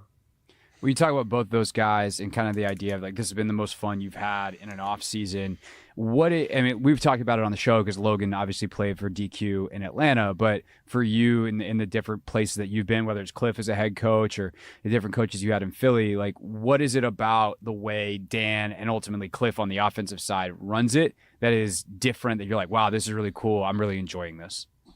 I think the first thing that jumps out about DQ is just his command of a team meeting room in particular. I've been around a lot of coaches now, and some of them aren't the best at leading men, and that it couldn't be further from the truth with Dan. He's a guy that commands every single person's attention. He demands it not only from the players, but from the staff. He views everyone in the building that they have a very important role in this operation. And I think when you build people up like that, when you build a culture of very high expectations that people want to be in through the energy that people bring every day, it just makes it fun coming to work every day. And this job is hard enough. This job is demanding. It's very fun at times when you're winning and not so fun at times when you're losing. But if you're able to do it with really good people, it makes those bad times seem like, hey, you can really get through anything. And I think the culture that he's bringing to this organization, the city, I think the sky is going to be the limit for this place.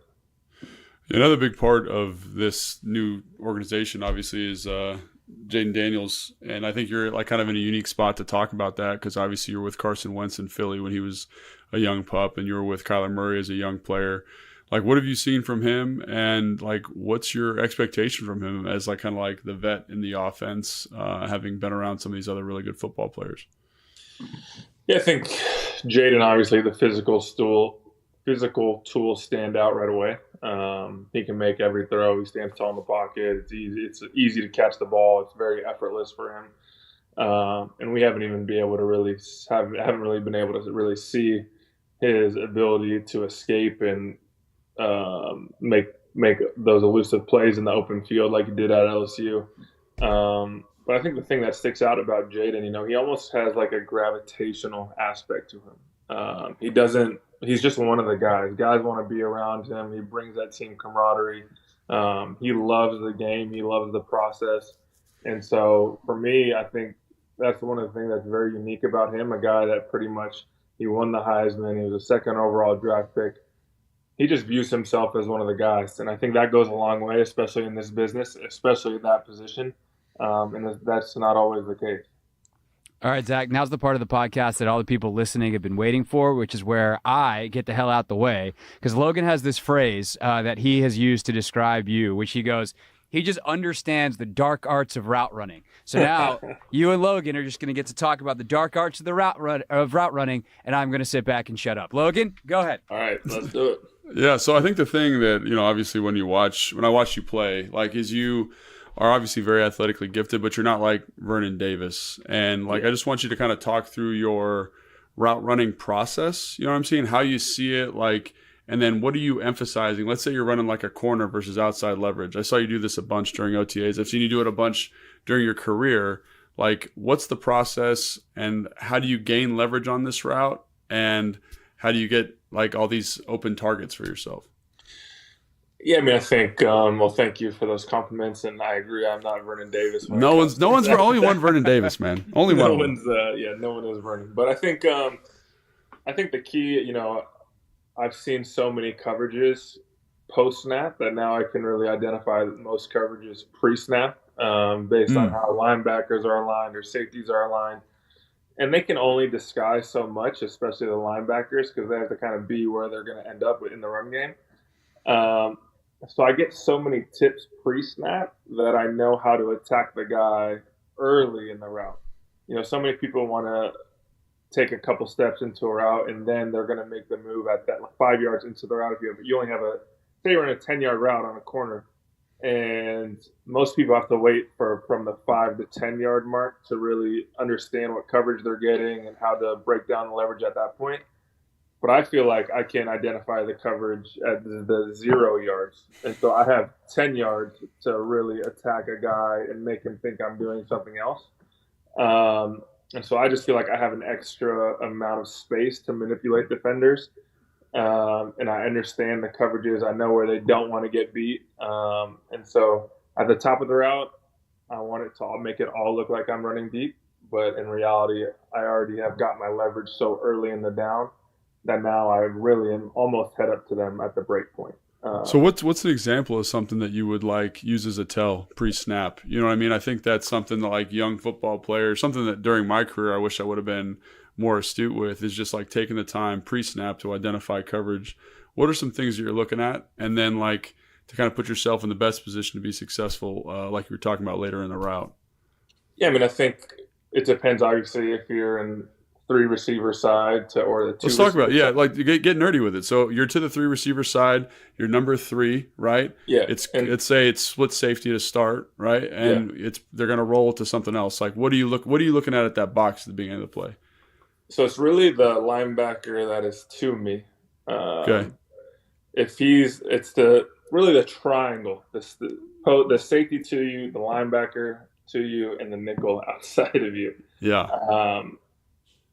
And if they're going to stay in split safety, that Mike linebacker is going to be pushed a little more to you, because he's got to carry you vertical. He can't just let you run up the field uncovered. If they're going to run weak rotation away, which means safety is coming to the backside, those 2 linebackers are either going to be pushed way over or there's going to be a big split in the middle, which means they're rotating the safety in between the two guys. And then if the safety is going to roll down to me, the Mike is still going to be in that kind of A-gap area because he knows his run fit is over there, and so the safety is going to roll down to me. Teams want to give you and it's not really for us. It's more for the quarterback. They want to disguise so many things. But in my opinion, people don't view the linebackers as much as they should. And obviously the receivers on the outside can't view it. But the linebackers really can't tell. They really can't disguise too much because they have to be so in tune with their run fit, in my opinion.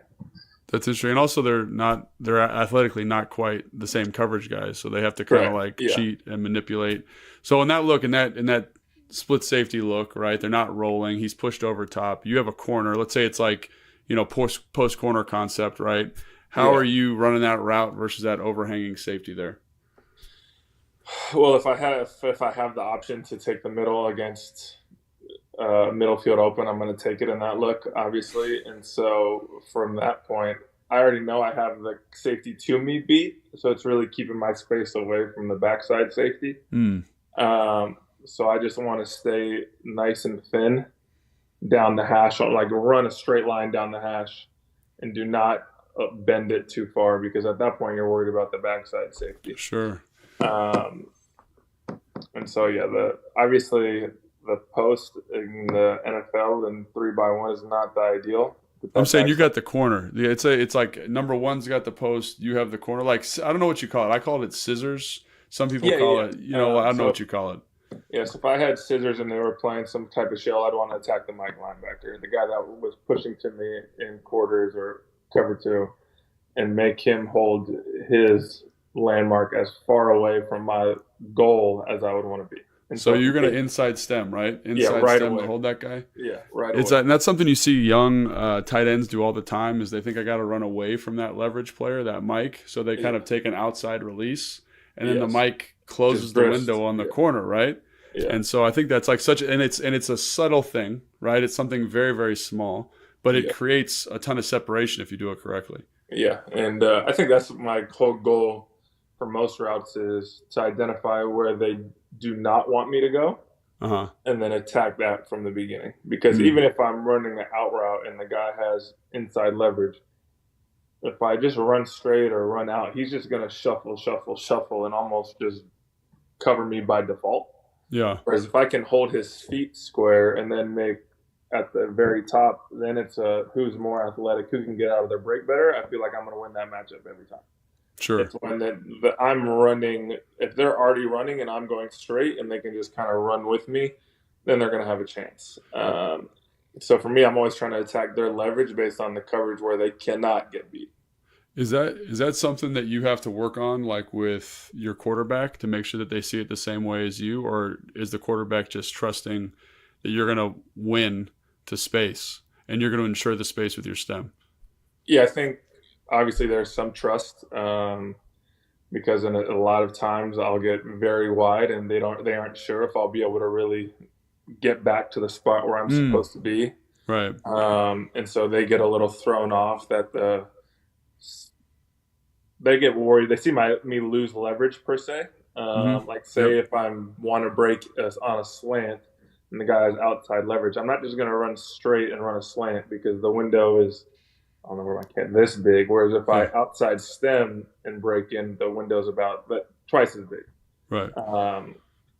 So for me, it's just little things like that, and that comes with reps. And obviously with Jaden, we're going to have to get on the same page. We don't have years and years on task, but that's what training camp's for, is to get on the same page and talk about it, watch film together, and discuss how I do certain things. And at the end of the day, it doesn't really matter how I view things. The quarterback needs to be the one that sees it primarily, because if I'm not on his timing or if I'm not doing it how he wants it, I shouldn't do it that way. And so it's all about getting those reps in to make it so he sees it the same way. And obviously I can show him examples. I can show him hopefully wins and training camp practices. But if he doesn't see it the same way, it doesn't matter. Has he, this is maybe a stupid question, has he had any pushback on stuff you've done and then you've been able to change his mind, or vice versa? There's there's some things that I feel like I improved on based on our interaction in the spring. I feel like for a lot of my career, I'm very friendly. I try and be very, very friendly for the quarterback. And you do a great job of that, by the way. And friendly, like when you say friendly, you just mean like you're just shaving the angle, right? Yeah. And against man coverage, that's what you want to do. But sometimes I get so enamored with getting to a spot and presenting a target that against zone coverage, you want to keep it high, and that's where the big plays come. And so maybe you leave kind of some yards on the table because of that habit of keeping it flat and breaking away from guys when it's zone coverage and there's no one really on top of you to break away from. So we had a few examples of that in the springtime where I just was like, hey, I probably should have ran this a little differently. And it's more on me than it is on you. Well, and also that's just getting used to him, though, right? You know what I mean? Yeah. It's just like, because like I remember when I was with Matt Ryan, and again, I'm not like this great route runner or anything, but he was really big on like keeping that high angle on the corner. You know, but like when I was with Kirk, he wanted me to break it flat because it made it clear. The throw was cleaner for him. You know what I'm saying? Yeah. And like Matt was all about distributing that high-low and cover 2 on that corner. Yeah. And I just think it's preference. And so like it's you learning what he's about in terms of that concept. Yep, 100%.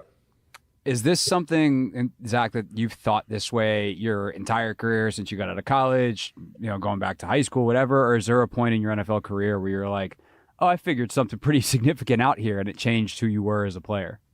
Yeah, I think, when you're young and you get the playbook and you really don't have a lot of freedom or leeway. They want you to run it exactly how it's drawn on the paper.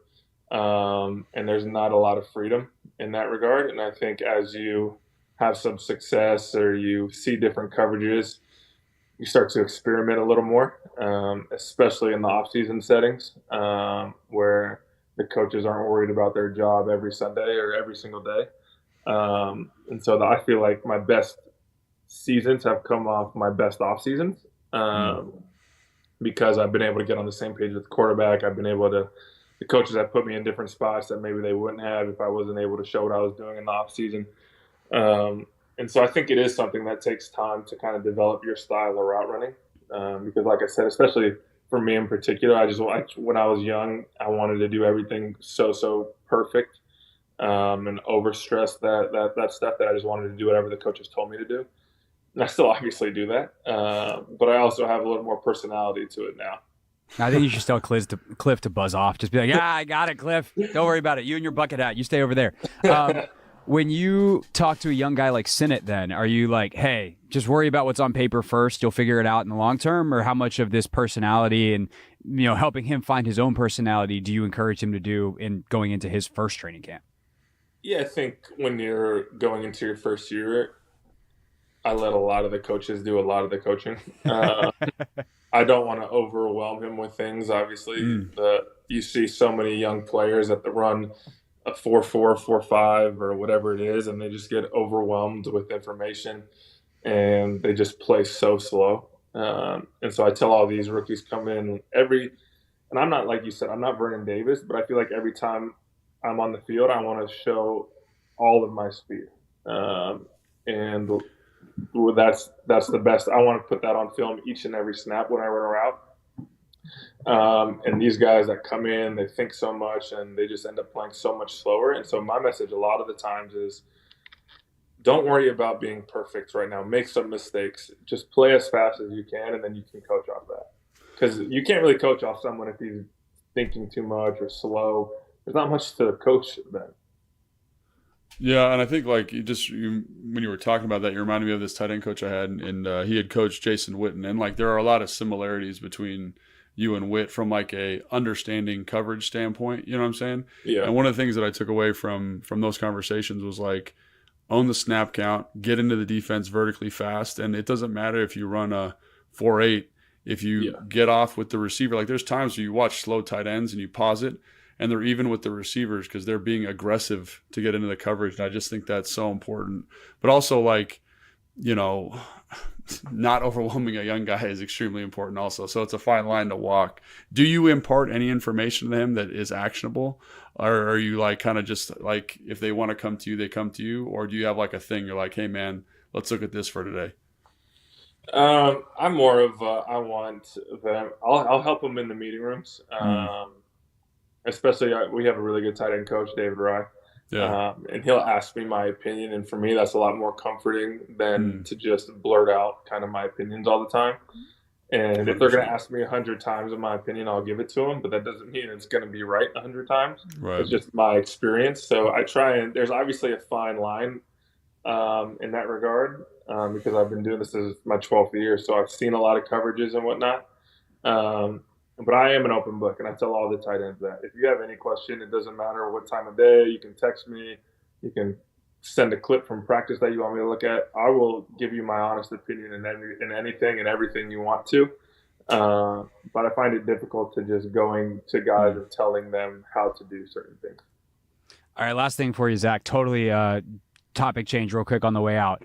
What's it been like for you as a player since becoming a dad? I know Julie talked about it a lot when she came back with Angel City of how different it was for her being a mom. What about for you being a dad and an NFL player? It's been amazing, obviously, with another one on the way. And so just it just changes your perspective, really. Especially when I was young, my faith changed me a lot, and then being a dad also changed me a lot. And oftentimes I would come home, if I had a great day, I was a really good person, really good boyfriend, really good son. If I was in a bad day or bad thing, I would just be a bad person and whatever. And so for me, I think coming home, being able to be a dad and just focus on him and not focus really on what happened in the office and just being present with him and not taking work home has been the biggest blessing I could have ever asked for. And obviously being a dad is so fun. And I love every bit of it. That's awesome, dude. Congrats to you and Julie and Madden on the new edition coming. And definitely best of luck this season, getting started here later this week. All right, guys. Appreciate you. Thanks for watching this clip of Take Command, which has a brand new home. That's right. You can watch on YouTube at the Team 980. You can also listen to full episodes in the free Odyssey app, which is now enabled with Apple CarPlay. So we'll just, follow you around.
It's the Hoffman Show. We're on the Team 980. Final hour here, also live, as every single minute is, on the free Odyssey app.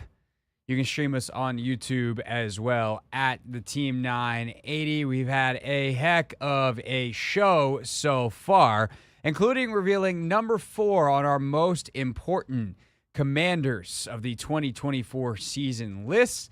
That was Bobby Wagner at number 4. Talked about it, gave you all the reasons why. Definitely worth checking out in the Hoffman Show podcast feed from 4:30 today. So hour number 1. Right now, though, it is 6 o'clock, and that means it is time to continue our previews, position group by position group, of the Commanders for 2024 with a pick 6. The 6 biggest Commander storylines. It is time! Delivered at 6 o'clock sharp. It's the Pick 6 at 6. We set out to find a leader, someone who could take this franchise to the next level, and build an elite team that consistently competes for championships. Today, we preview the tight ends. Nice and tidy. One of the smaller position groups, but extremely important. And there's actually kind of, as we're going to talk about, 2 position groups within the tight end group, because there's kind of 2 different tight end positions. There's the F and there's the Y. We'll get to it. Why? Because we got, what a lame joke. Okay. It's time for number 1. Number 1, we ask the same 6 key questions every day. Number 1 is, who are the dudes? There's the guy that we just talked to, Zach Ertz. If you missed Logan and I chatting with Zach Ertz, check it out in the Take Command feed. So you got Ertz, you got the rookie, Ben Sinnott out of K-State. You got Armani Rogers, who looked to be in line to be a starter last year before he tore his Achilles in the spring. He is back and competing for a roster spot. You have John Bates, who's very, very important to this team. We'll explain why in a second. Then you have Cole Turner still floating around. And then you have Colson Yankoff, the rookie out of UCLA, undrafted free agent. He had a very, very, very nice spring. So it is worth mentioning Colson Yankoff in this group, and we'll discuss where all of them fit together as we proceed. However, the second, well, actually, let me go ahead and explain. Let me explain the 2 positions real quick. And we got into this deeper on Take Command, and obviously Logan can get very deep into this because that was the position he played for 10 years. But the F is the move piece. So if you think about a receiving tight end who, he might wind up lining up in line in a base single tight end set, but if there's 2 on the field, he's going to be the one that's off the ball, more of a receiver. He's moving around. He could line up at the H-back sometimes, and sometimes you'll hear him called the H, but the way that we describe it most of the time in most NFL offenses, just labeled at the F, move piece. So he's going in motion. He might split out. He's a tight end, but he's moving all over the place. The Y tight end is you are on the line. You are obviously you can still go out and catch passes, but your primary responsibility is a blocker. And the way that Logan explained it very, very simply is this. If you want to be a Y tight end in the NFL, you need to be able to block a defensive end one-on-one on your own. And that is not something you're going to do often, but on the backside of a play action fake, you might have to pass pro one-on-one against a defensive end. And so can you block, hopefully not Micah Parsons, but DeMarcus Lawrence? Can you block Kayvon Thibodeau? And can you handle them one-on-one in the run game? That's the question if you want to be a Y tight end, which, sometimes you get asked to do Y stuff if you're more of an F body type and an F player. But if you really want to know, who are the gangster blockers in this league, it's the rare group that really does embody that Y tight end position, which is super valuable to an offense. And on this roster, of all the guys I just named, John Bates is really the only one that's a true Y. I think Yankoff is interesting. He's got some Y stuff to him. We'll see if Sinnott can develop it over the years because he's big and he's strong and he's physical, but he's super athletic. He's not necessarily like an anchor down guy. If you look at the size of these tight ends, John Bates is 259 pounds. Okay? No one else is above 250. Ertz is listed at 250. Rogers is 225. Sinnott is 247. Turner's 240, but he's also 6'6". And then Yankoff is only 225. So from just a sheer body weight, do you have the anchor? Do you have the weight to sit down and block that defensive end? Bates is the only guy that fits the literal build of that. So when we talk about these guys, are there more exciting prospects in terms of who could make the roster from a sizzle standpoint, of pass catching potential, than John Bates? Absolutely. Is John Bates making the team? Seems like a lock. So that is all worth pointing out in the who are the dudes category. All right, number two. Who are the coaches that are relevant to this group? David Rye is the tight ends coach. He was with Cliff Kingsbury in Arizona, so he has got the experience there. I do not see an assistant tight ends coach on the roster, but you always have some crossover with some of the O-line coaching. So Bobby Johnson will, of course, be relevant. Brian Johnson is the pass game coordinator. Anthony Lynn is the run game coordinator. They're going to have some input on what these tight ends do. But the big one is David Rye, who's had, I'd say, some mixed results, but has certainly really developed a couple of tight ends. And obviously, Zach Ertz is a big, big fan of him. They were together in Arizona, and part of the reason that Zach wanted to come here was to play for Cliff, but also to play for Rye. So really, really solid coach. Very well liked, very smart. I don't know a lot about him. He's been a position coach. He's been an assistant position coach, etc. So it's not like he's got this big, long resume, and there's a ton to know about him. But I think the obvious biggest guy is Cliff. As the offensive coordinator, how many different personnel groupings is he going to use? Is he going to use two tight ends? Is he going to line Ertz outside a lot? Like, it's not just who's on the field personnel-wise, but where do they line up? What's the usage for a guy like Ertz? How often is he in line? How often is he the solo tight end? How often is he on the field with another tight end, moving around as that F piece? How often does he line up at wide receiver? And then do you get guys like Armani Rogers that ultimately make this team, or even Ben Sinnott? Like, Sinnott can line up outside. He's got great speed. What kind of matchups do you create on safeties? What do you do with those matchups on safeties? What kind of matchups can you get on linebackers? What can you do with those kind of matchups? So they have versatile pieces, and they like Sinnott, who I probably should talk about more, and perhaps I will in a moment. But the usage package here is the most important thing about the coaching staff. I think more so than the development of any of these players. But, of course, the development is important when you have a high pick in Sinnott and you have some really interesting raw pieces like an Armani Rogers, who's a freakish kind of athlete, especially if he's healthy coming off the Achilles. Not to mention someone like Yankoff, the UDFA out of UCLA, who just made a ton of plays. And the knack for making plays is kind of important for a receiving position. And he made a ton in the spring. So we'll see what Colson Yankoff can do as we get into camp. Number three key question is, who is the best player in the group at the position? This is very easy. It is Zach Ertz.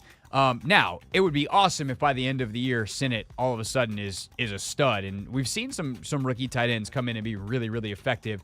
None more so than Sam Laporta in Detroit last year, who set the rookie record for receptions. But I think ultimately, Zach Ertz is out to prove something. And one of the things I took away from the interview with Ertz is I think he feels fortunate for how bad last season went, in a way, that he didn't finish the season playing.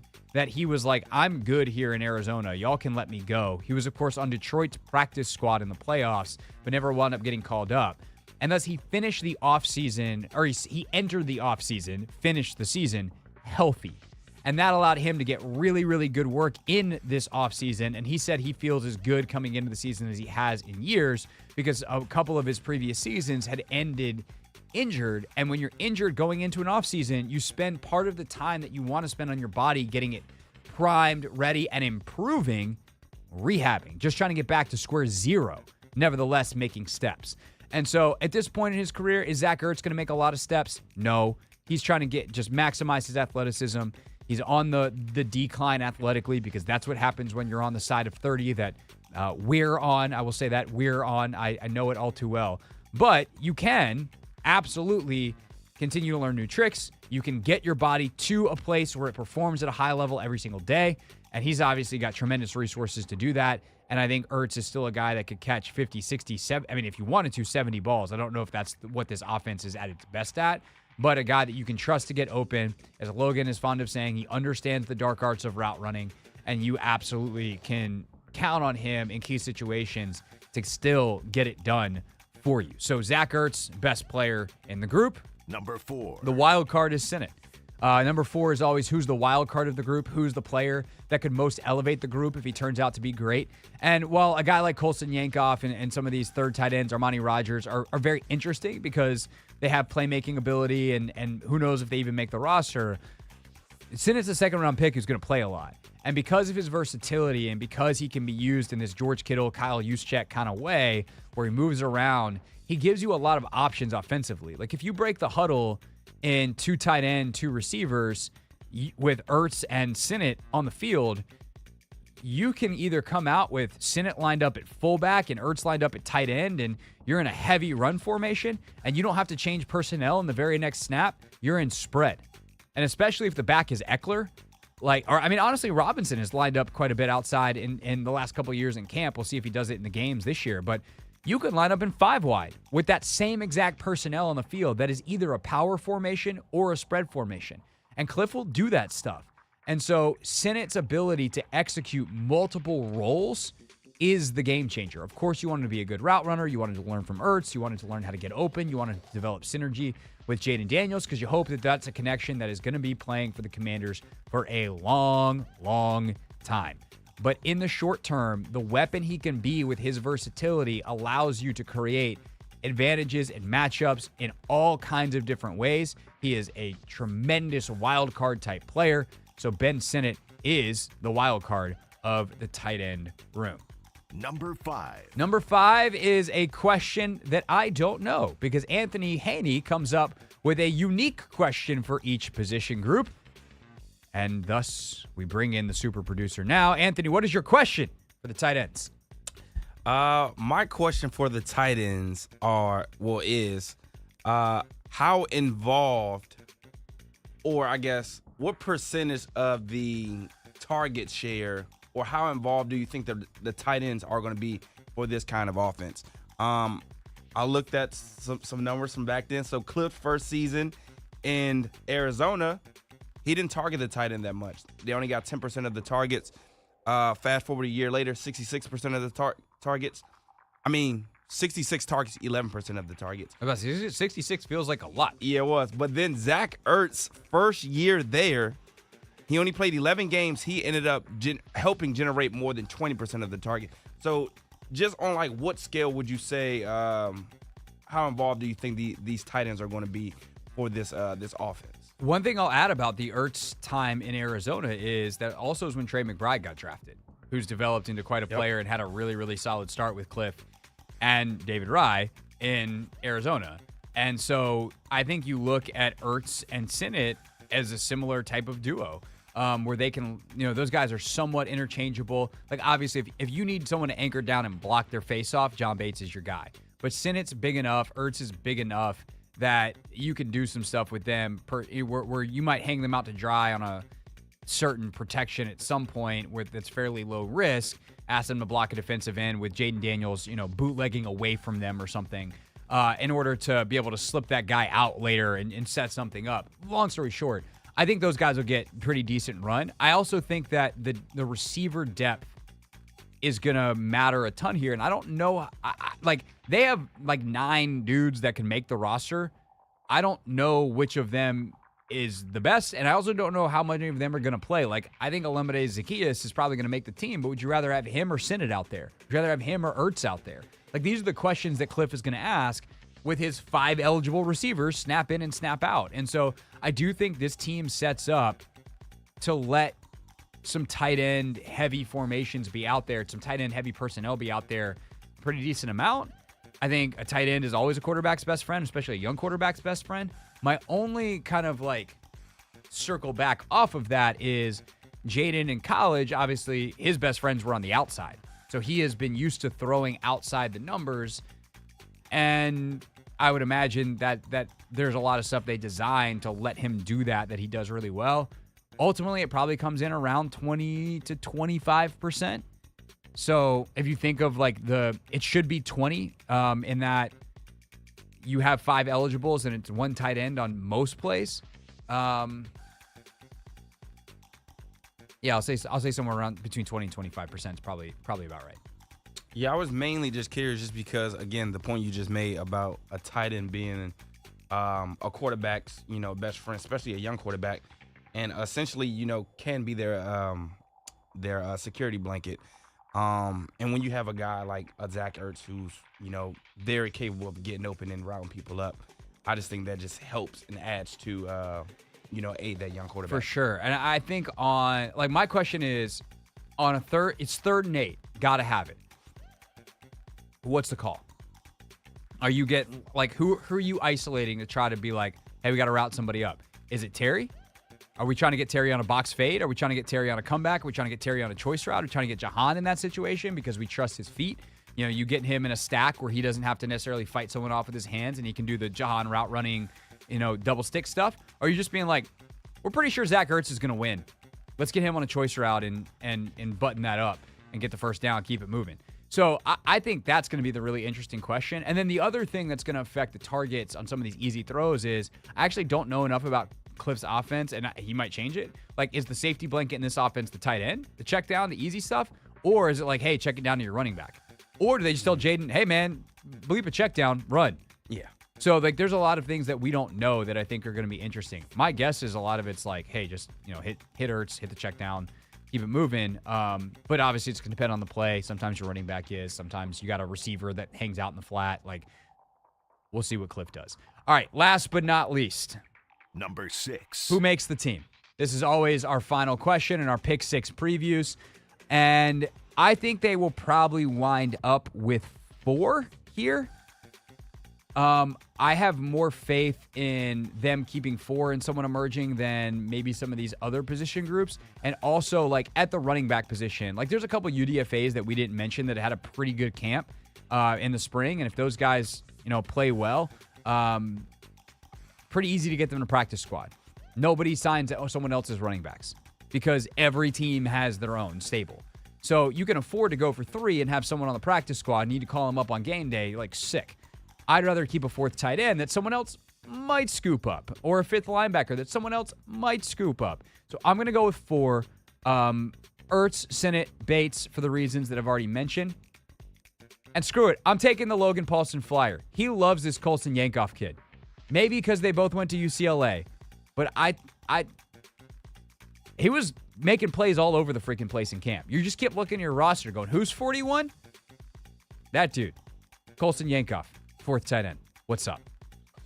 I think I'm right there with you on every pick. I was going to say Armani Rogers, but I think he's just a year too late. I think us going out and getting Ben Sinnott sort of kind of replaced him just because I don't necessarily view him as a blocker, more of a dynamic playmaker after the catch kind of thing. Well, that's the thing is Yankoff, he's got to add more size if he's listed at 225, but he's a tight end. He's a real tight end. Armani, the blocking stuff, he tries hard and whatever, but can he block? Exactly. And does he play with the physicality that a DQ, whatever? And those experiment type players, GMs are a little less likely to let you go if you're their experiment.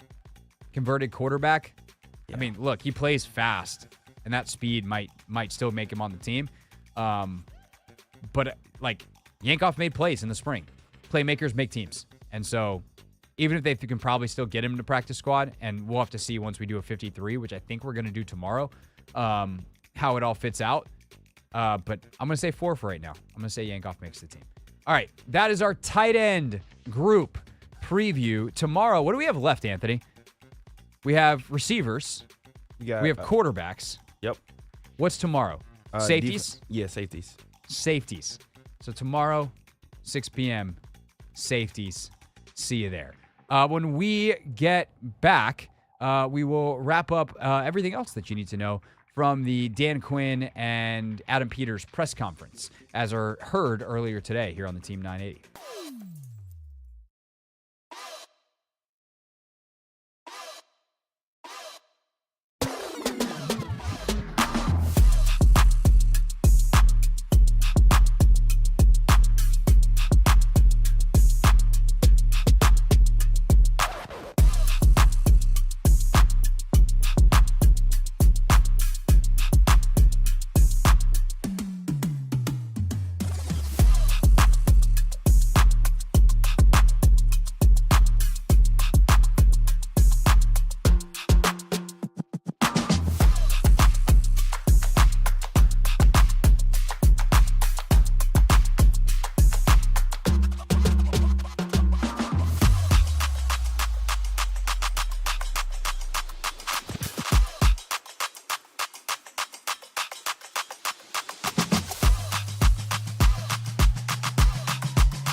It's the Hoffman Show, final half hour here on the Team 980. And luckily for Dan Quinn and company, the Commanders, they don't have any major drama, no storylines. Team is kind of where they want it to be coming into the season. I would say they would be ahead in some areas. Their connection has been faster and stronger than I thought. So that part came really to life because so many people were part of the off-season program. And so you saw that connection take place, and I felt a good level, and then I felt a shift take place, right around the end of the OTAs and into into the mini camp, where another one to go. And I'm expecting another one into training camp. So the communication and the connection amongst the players, that's the spot that I was pleased with to see where we're at. But like most things, once you are pleased with where you're at, that is where you will stay. So that is not from Yoda, by the way. But that, to me, is now it goes further. And adding people that we have, like Dylan, into our program adds connection, adds that. And so the stronger we get in playing for one another, the better the performances even become. No drama? Excellent. But Anthony, guess what? That's not the case everywhere around the NFL. Uh-oh. Let's get into everybody else's messes for once. Yay! Destination, Tampa. Randy Gregory, who is always seemingly involved with something. He is on the reserve did not report list after he failed to report to training camp Tuesday, which matches his failure to report to mandatory minicamp last month. Fine totals there, $101,356. Man, these guys are crazy. Must be nice to be able to just be like, don't worry about it. Hold a dollar. As for why, Gregory is currently involved in litigation with the NFL and the Broncos, who he played with most recently. He used a drug called dronabinol, which is prescribed to him by a doctor for the treatment of a social anxiety disorder and post-traumatic stress. And the NFL was like, you can't use that. And so the lawsuit, this is all according to ESPN.com, says the lawsuit claims that the league and team violated Gregory's right to disability accommodations under Colorado law. The lawsuit claims that Gregory had been fined $532,000 since March of 2023 for use of synthetic cannabis, which is prohibited by the NFL. While the league no longer suspends players for positive tests, it is still among the league's banned substances. Gregory is on a one-year deal worth $3 million, so there are $2 million potential in incentives. Was supposed to be a rotation player for the Bucs, but I have to wonder if they just go ahead and cut him. But also, that feels like a bad look for the league if he gets cut, because he's currently in, this is just ugly, man. And it sucks because at the root of this is someone trying to seek help. And the league needs to figure out how it helps Randy Gregory as a human being seek help while also making sure that everyone is compliant with all the rules and that it's, synthetic cannabis for social anxiety disorder is not giving Randy Gregory a competitive advantage.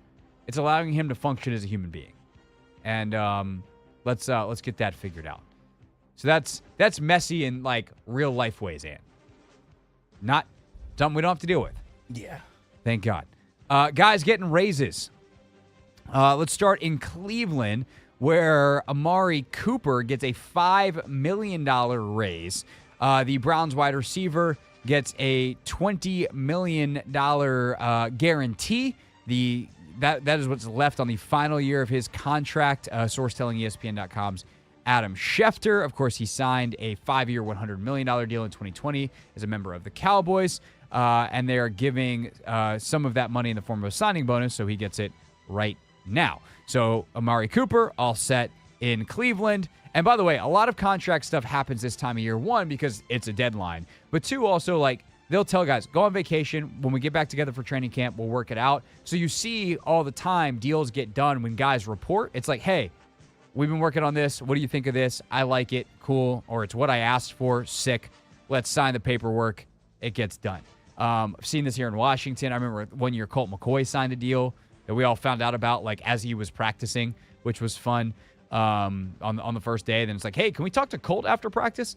You've seen this with some of the O-linemen over the years here. I think Sheriff signed one year, like as he reported. So these things tend to happen. Happened in Minnesota as well. Left tackle, speaking of offensive lineman, Christian Darrisaw signs a 4-year extension and worth $113 million in new money, $77 million guaranteed. It's the kind of thing you can do when you got the rookie quarterback timeline. Of course, J.J. McCarthy drafted by Minnesota in the spring, and they'll start Sam Darnold probably to start the season because they're also paying him $10 million this year, and that's the kind of number that you tend to start with unless, say, you're like Jacoby Brissett last year here in Washington. Dang, we could have had Christian Darrisaw. In what, the draft a bunch of years ago? Yeah, I think that. What year are we in? 2020? I think, yeah, he was in the 2020 draft. Yeah. But they chose Chase Young. And won Rookie of the Year. How did it go after that? Or maybe it was 2021, Darrisaw.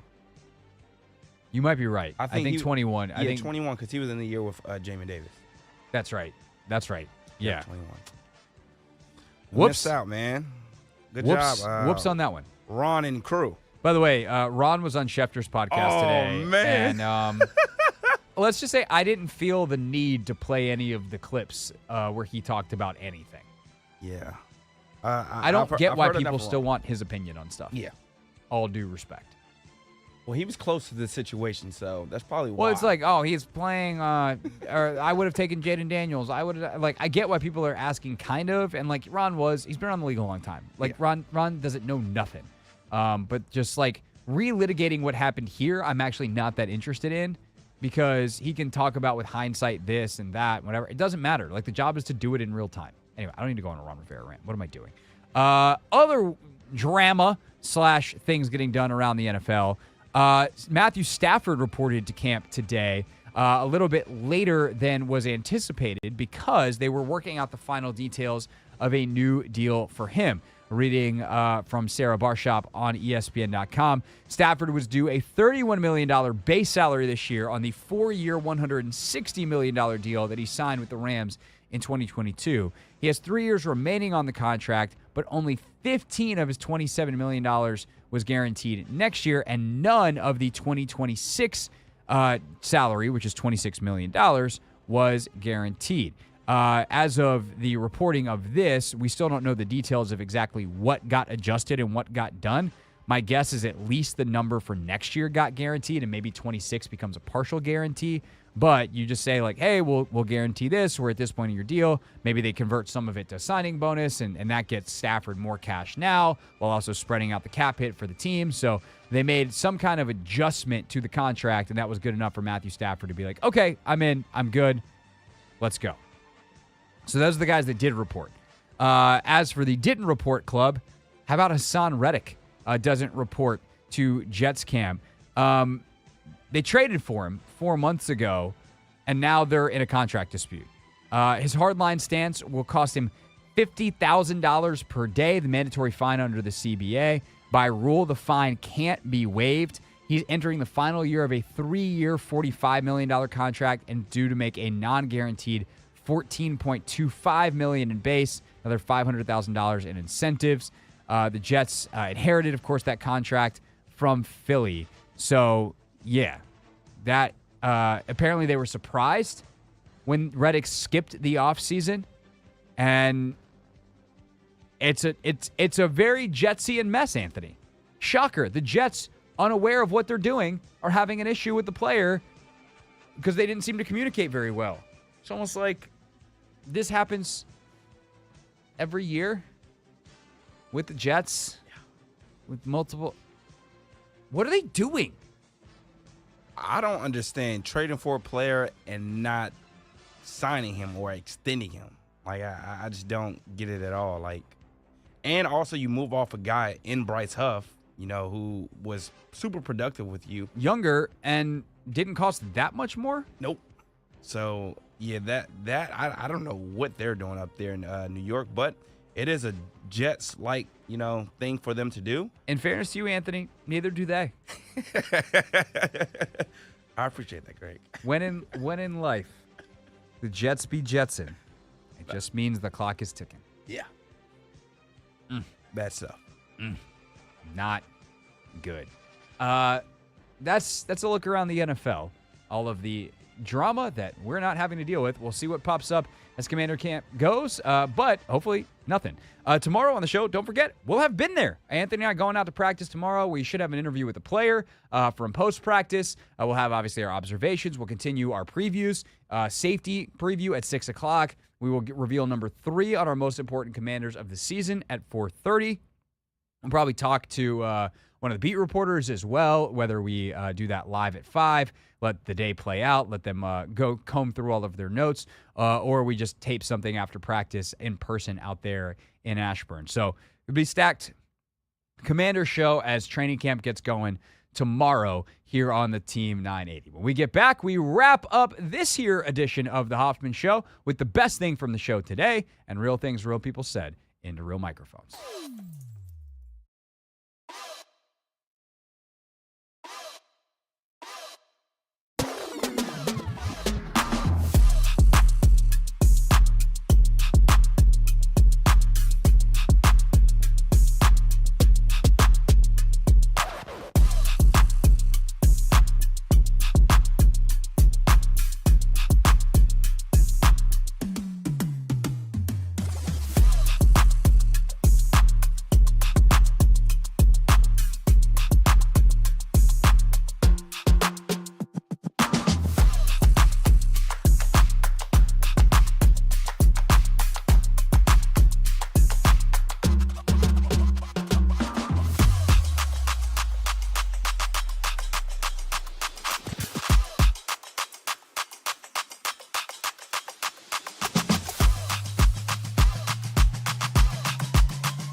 right, wrapping up here on the Hoffman Show. Tomorrow, training camp opens. So that's fantastic. Anthony, we're going to see people play fake football tomorrow. No pads. No pads until next week. Sunday, I believe, is the first day of pads, if it's not earlier next week. Sunday is the first fan practice. So tomorrow, just media out there. Same thing for Thursday and Friday. I'll be out there tomorrow and Thursday. Can't make it out there on Friday. But then fans can be out on Sunday. So if y'all are heading out there, enjoy. And we'll obviously talk about everything that goes down on Monday. I do believe there's another practice on Monday as well. Maybe that's the day they put the pads on, but I'm excited to get out there. And I think I'm excited to see a lot of the same stuff as the spring. I'm guessing tomorrow will look very similar to the spring, to be honest, Anthony, like structurally, practice-wise. But once they can put the pads on and get into 11 on 11, like I want to see what they do. I want to see how they structure it, because the way they practice in the spring was definitely different than I think any other of the practices that I've covered the past bunch of years. So what's it look like? And then we'll obviously find out starting September 8th against Tampa how it actually worked. I think I'm just excited that football is actually back, It's been a long time coming. And we were dreading sort of kind of the last couple of weeks just because those are typically slow periods of time where sports go on or don't go on. Honestly, it hasn't been bad, though.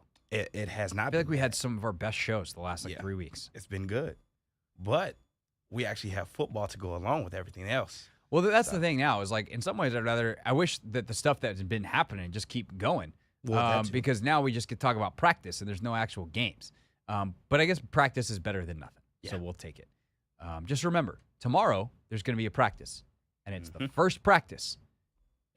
There's no definitive anything tomorrow. Just they're going to practice, which we can be excited about, but it's a practice. It is practice. It is a practice. Best thing from the show today, if you want to check our number one out of the Hoffman Show podcast, you will get, to start, some thoughts on what Dan Quinn had to say about Jaden Daniels and his role or not as the starting quarterback and how they're going to make that decision. You will get our preview of, or our revelation and analysis of why Bobby Wagner is the fourth most important commander for the 2024 season. And then you'll get Ross from Tampa's story. Ross from Tampa, who actually lives in D.C. I thought he listened on the Odyssey app and was still actively in Tampa. But no. He's in D.C., and he's a delivery man whose route takes him through the Anacostia area. And he was listening to the show as he had to make a delivery, and things got out of hand. Imagine a not so big, but an older, meaner-looking version of Morgan Moses in a black suit approaching you, not so happy. Not an ideal situation. No, not at all. And all I got to defend myself is pepper spray. But as a 6'1", 250-pound dude, I'm not confident I can handle myself with three of these guys. So I just go up to him like, hey, what's the issue? And he's like, I heard you were disrespecting one of my women. And I'm like, excuse me? And then so he basically told me everything that he told me about all of it. He said you're laughing at him. Man, Craig, I about broke my neck when I switched my head to show him the earbud. I know I'm pointing at my earbud. No, dude, I'm listening to the radio show. I would never laugh at any of your women. And then we all laughed about it, and it was a big misunderstanding. And then they let me go about my way. And that's how me nearly murdering a caller for calling Caleb Williams Caleb turned into Ross from Tampa almost dying at an Anacostia strip club because the bouncers and security and managers thought that he was laughing at two of the women as he made a delivery. Yeah. Yeah. You can sleep better at night. Now that you know that, right? Well, I mean, you didn't know it at first anyway. I mean, I knew that he had a story. I knew it involved a strip club. I knew it involved him in a confrontation. I knew it involved the show. That's all I knew from him tweeting me. Yeah. So I'm glad that we got that story on record. You definitely got to hear the full thing. Ross is a fantastic storyteller. So go check that out in the Hoffman Show podcast feed at the end of the 4 o'clock hour. Anthony, did you pull that as a separate segment? Or just tell people end of the 4 o'clock hour? Yes. End of hour one in the podcast. Also had Richard Deitch on the NBA media deal. We had Zach Ertz today via Take Command, so make sure you don't miss Take Command, not only for the Ertz interview, but also we did a big offense preview, big defense preview, drops tomorrow morning, so plenty of good stuff over there as well in podcast land. But alas, we are running out of time, and we must give you real things, real people said, into real microphones. Real things. We're not going to be sucked this year. Real people. 5-11, not very good. Said into real microphones. You know, the culture is actually damn good. All right, we got to give a shout out to our guy. He's been on the show a bunch. He's Anthony's best friend. Ladies and gentlemen, boys and girls, as the NFL's Top 100 is released, congrats, by the way, to Terry McLaurin, who also made the list. But our guy, Zaire Franklin, Syracuse University's own, is number 100. Let's go. Come on. Come on. Mentality. Dog. Just a dog. Dog mentality, man. He's a dog, you know. I feel like our defense as a whole, we didn't really talk trash, but Z's the one that's there talking trash for everybody. Saturday, Sunday, Monday, Thursday, Wednesday. We giving out ass whoopings every day of the week. That's actually our show motto. Actually, that's a lie because we're definitely not working on Saturdays and Sundays. It's not in our nature. We'll leave that to Z. I definitely thought he forgot how to, count the days of the week in order. Yeah. Got a little out of order, but, I got the point. Yeah, I mean, I think he did it in order of days that is football, to be clear. Okay, that's probably what it was. He started with Sunday, right? He's like Yeah. Sunday, Monday, Thursday. They have the Wednesday game now with Christmas this year. Yep. He's ready. Yeah. Shout out that. Ho, ho, ho. Santa Claus Z coming to town. Ass whooping in your stocking. Nah, for real. That's awesome. So when did he tell you that he made the list? I was on the call with him. Wait, what? We were just randomly just chatting, and then one of the coach reporters DM'd him, and it had been up for like 10 minutes, and then he was like, yo, check the chat. We checked the chat, found out he made the top 100. That's awesome. Congrats to Z. We'll see you tomorrow after Commanders Camp. Woo!